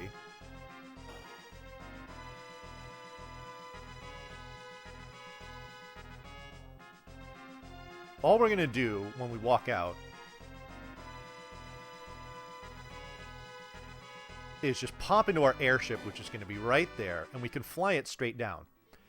If, in this case, we needed to get a good bird, we would fly to the west there to that chocobo forest that we went to in the beginning, where we first got the chocobo to go up to the Misty Cave, and we would try to reset it there. But because we know that the most recent one we had was good, oops, hello, we don't need to worry about that.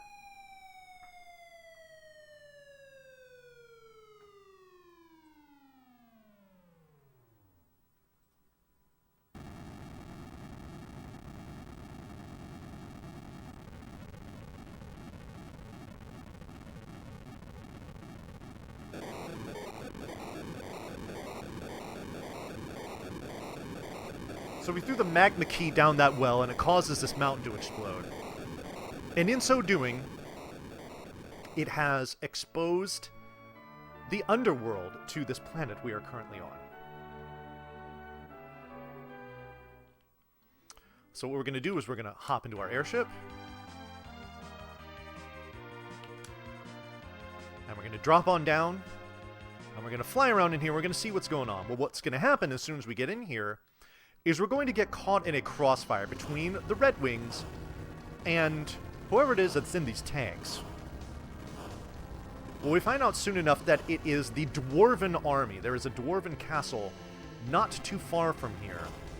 In fact, our ship is going to take considerable damage in this crossfire, and we are going to go careening to the ground, and it will just so conveniently be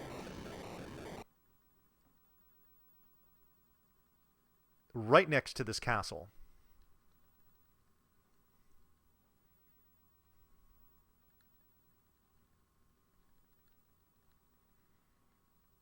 All right, let's get rid of this cutscene here. Come on, come on. Okay, first we're going to change our formation here a little bit. Whoops, no, not that. This. We're going to drop down and save. Okay, folks. Do you like counting? I hope you do, because you're going to hear me do it. Here's 1. Here's 2. We're going to count to 63. 3, 4, 5, 6, 7, 8, 9, 10, 11, 12, 13, 14, 15, 16, 17, 18, 19, 20, 21, 22, 23, 24, 25, 26, 27, 28, 29, 30, 31, 32, 33, 34, 35, 36, 37, 38, 39, 40, 41, 42, 43, 44, 45, 46, 47, 48, 49, 50, 51, 52, 53, 54, 55, 56, 57, 58, 59, 60, 61, 62, and now 63. All right. So what we're doing there is we're advancing the floor counter. What we're ultimately going to do when we're done with these next 2 boss battles is we're going to trick the game into getting our floor counter to 0. We're then going to go down some stairs, which normally brings the counter down by 1. It's going to throw us into the negative numbers, and when we do, that's when all hell is going to break loose as far as this glitch goes. So, but we have to set that up before we really get into the final steps of what we need to do here. Also, this category was affectionately referred to as Die Hard % back in the day, as a reference to the NES game of Die Hard, where you did lots and lots of stair climbing. So, for those of you that thought we were going to skip leg day today, we have not.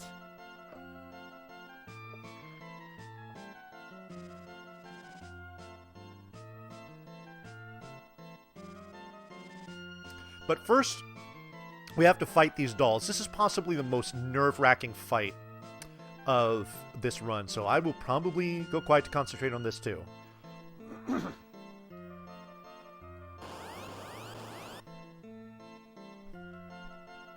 Come on.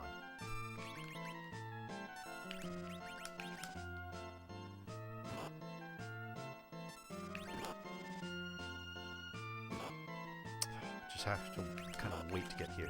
We can cast slow on all them. That will help.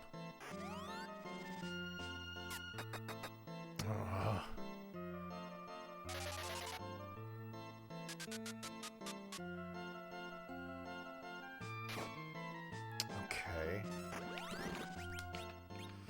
Oh, jeez. Alright. So now I'm going to cast Mute on my party. I'm doing this very intentionally, and I will explain why when the time comes up. Come on. Oh, jeez, come on. Okay, good. That's death.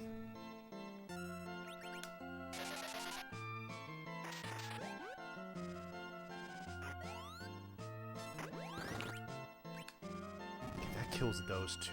Let's see. What's gonna happen here? Come on, Kane. What are you gonna do? You are going to one-shot. That's beautiful. Okay, great. Might as well do this, just to be safe. Oh, no, no, no, no, no, no, no, no, no, no, no, no, no, no. Okay. Oh, dang it. Okay. Okay, I'm actually going to do this just for safety here. Okay.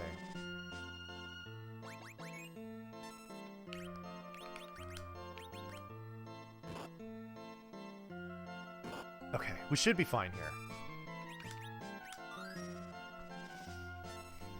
Yeah, perfect. Perfect, perfect. No.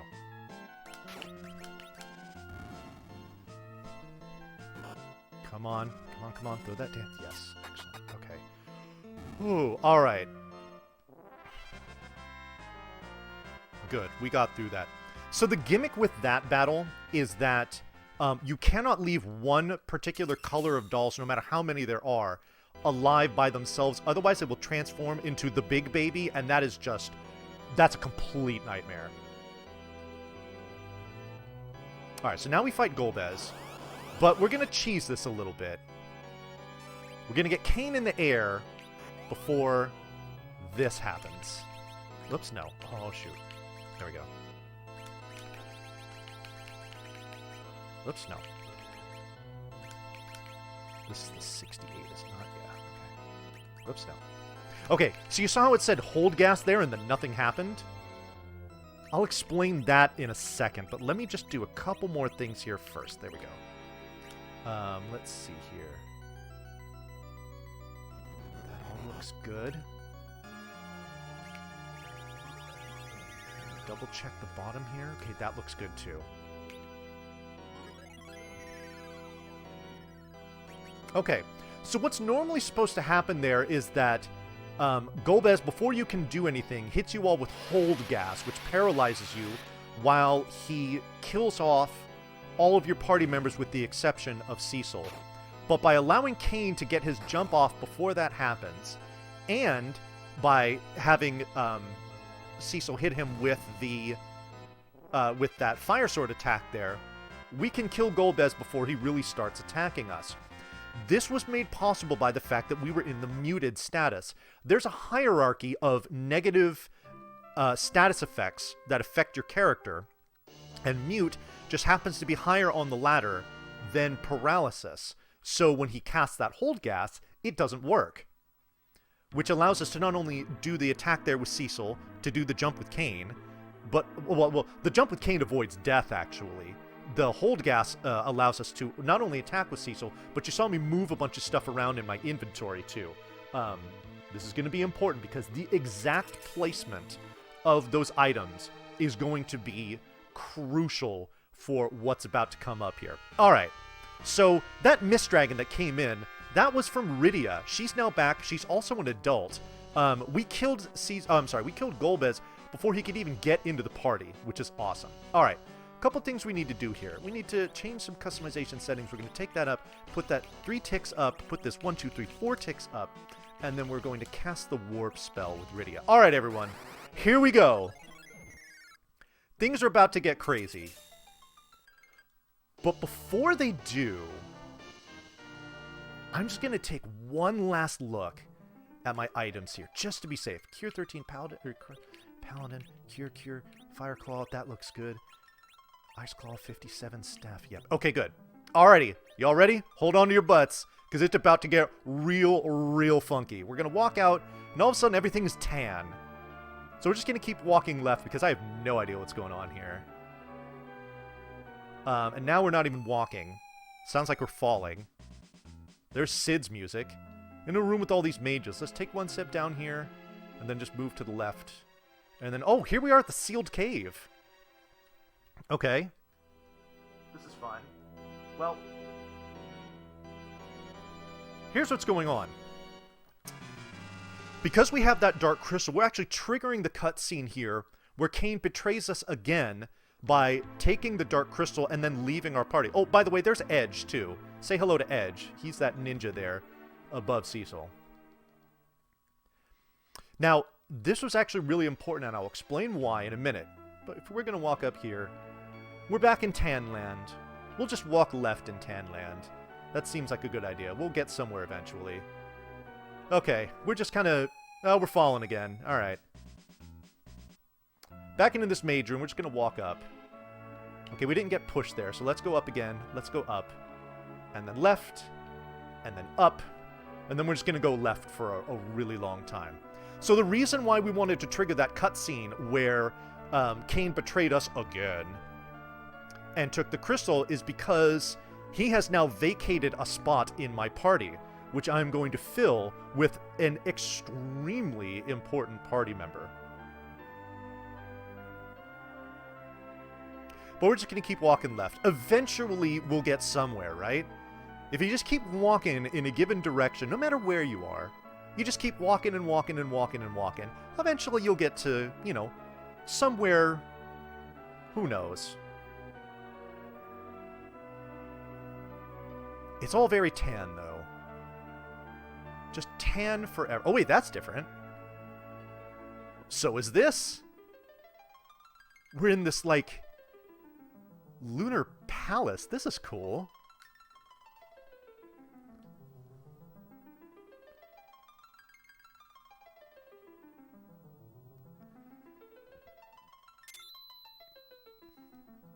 In comes this magnificently bearded life form. This is Fusoya. Fusoya is a Lunarian. Basically, he's a moon person. But he's also an extremely powerful mage. But we're going to give him, as if his own magic wasn't powerful enough, we're going to give him something even more powerful. But before we do, I need to check something here, and I have a feeling I know what I'm going to see. Ooh, I saw exactly what I wanted to see. Come on. We're good here, right? Yes, we are good. Okay.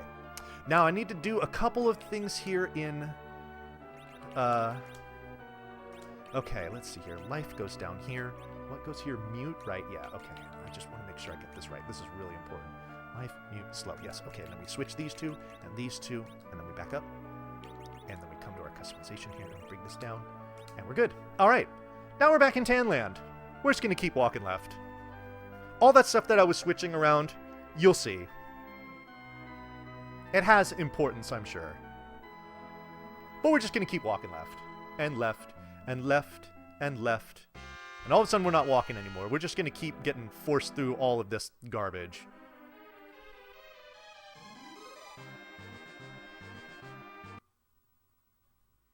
And we're right back in the dwarf castle where we came from in the first place. We're just going to do something real quick here. We're going to take the hold magic, switch it with whatever that was at the bottom there. And we're going to cast exit. It's going to take us right back to the mage room. We're going to step to the left here. And... oh, look, we're at the final place. I'm going to do this because we're underestimate, and we're going to add a little razzle-dazzle to the end of this run. So this is the final confrontation of the game. Zemus, who is actually the one that's been controlling Gobez and is the hidden evil. Oh, by the way, in the meantime, we found out that Gobez is actually Cecil's brother. So we are going to confront Zemus. Now, when we do No Credits Warp runs here, we do a little something called the Meteo game. Our buddy Sid here, who is not supposed to be in our party, he's going to be casting Meteo, believe it or not. He is going to do damage to the next boss that we're going to fight here. The damage that he's going to do is going to be anywhere between 1,600 and 2,300, and it's going to be an even number. What I want everyone in chat to do is I want to see if you can guess what that damage roll is going to be, but we're going to do Price is Right rules, where you got to guess it without going over, and whoever is closest wins the Meteo game. So get your guesses in chat, and we will see who wins. So this cutscene here is over. Zemus has been hit with the falling rocks of fire and despair. And he's dead. Hurrah. Evil has been destroyed. Fusoya and Golbez, y'all the real heroes. They're like, oh, you guys are here. You watched our triumph. And we're like, yeah, GG, guys. We're winners. Let's all go celebrate. things are fantastic. Okay, there's a ton of guesses coming up in chat here. I'm going to need someone to sift through these once the number comes up. And I'll be sure to let you know when it comes.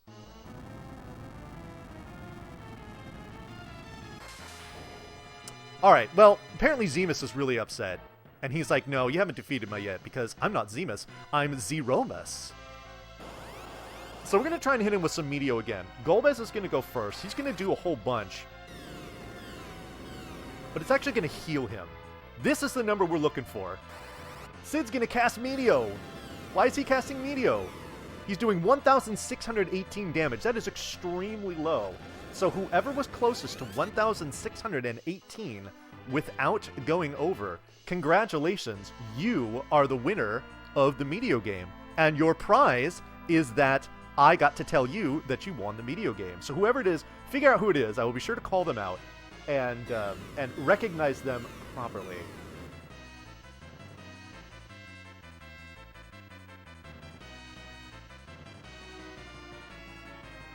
Alrighty. So, instead, Zeromus has hit us with the Meteor, and it has given us a crushing defeat. This is bad. Fortunately,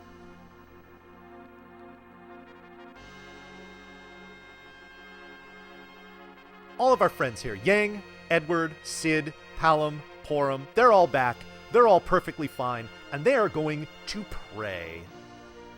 The power of prayer is going to get us through this.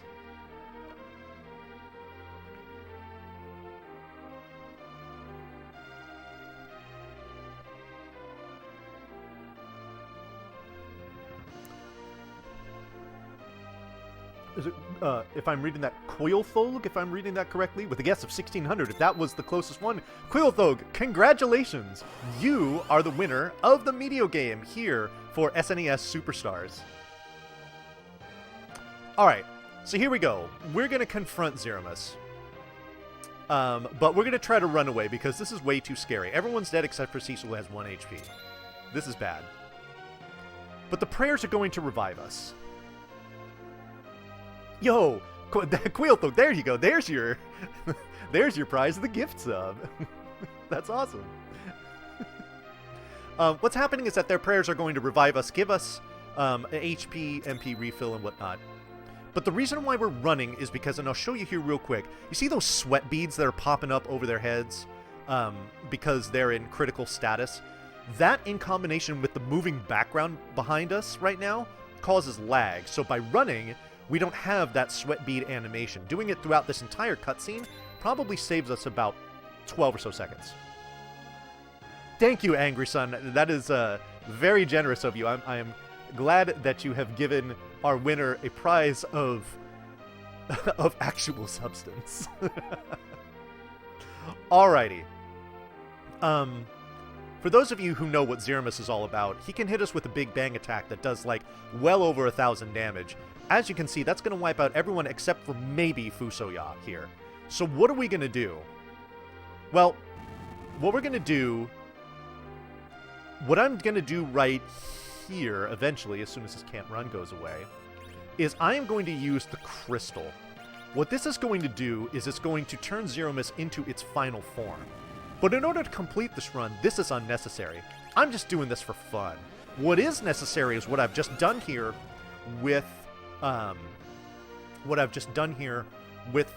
which is going to process in just a few seconds. But first, we're going to get Zeromus's final form.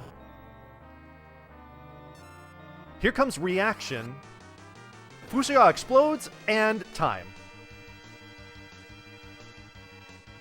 Zeromus disappears, and we have won the game.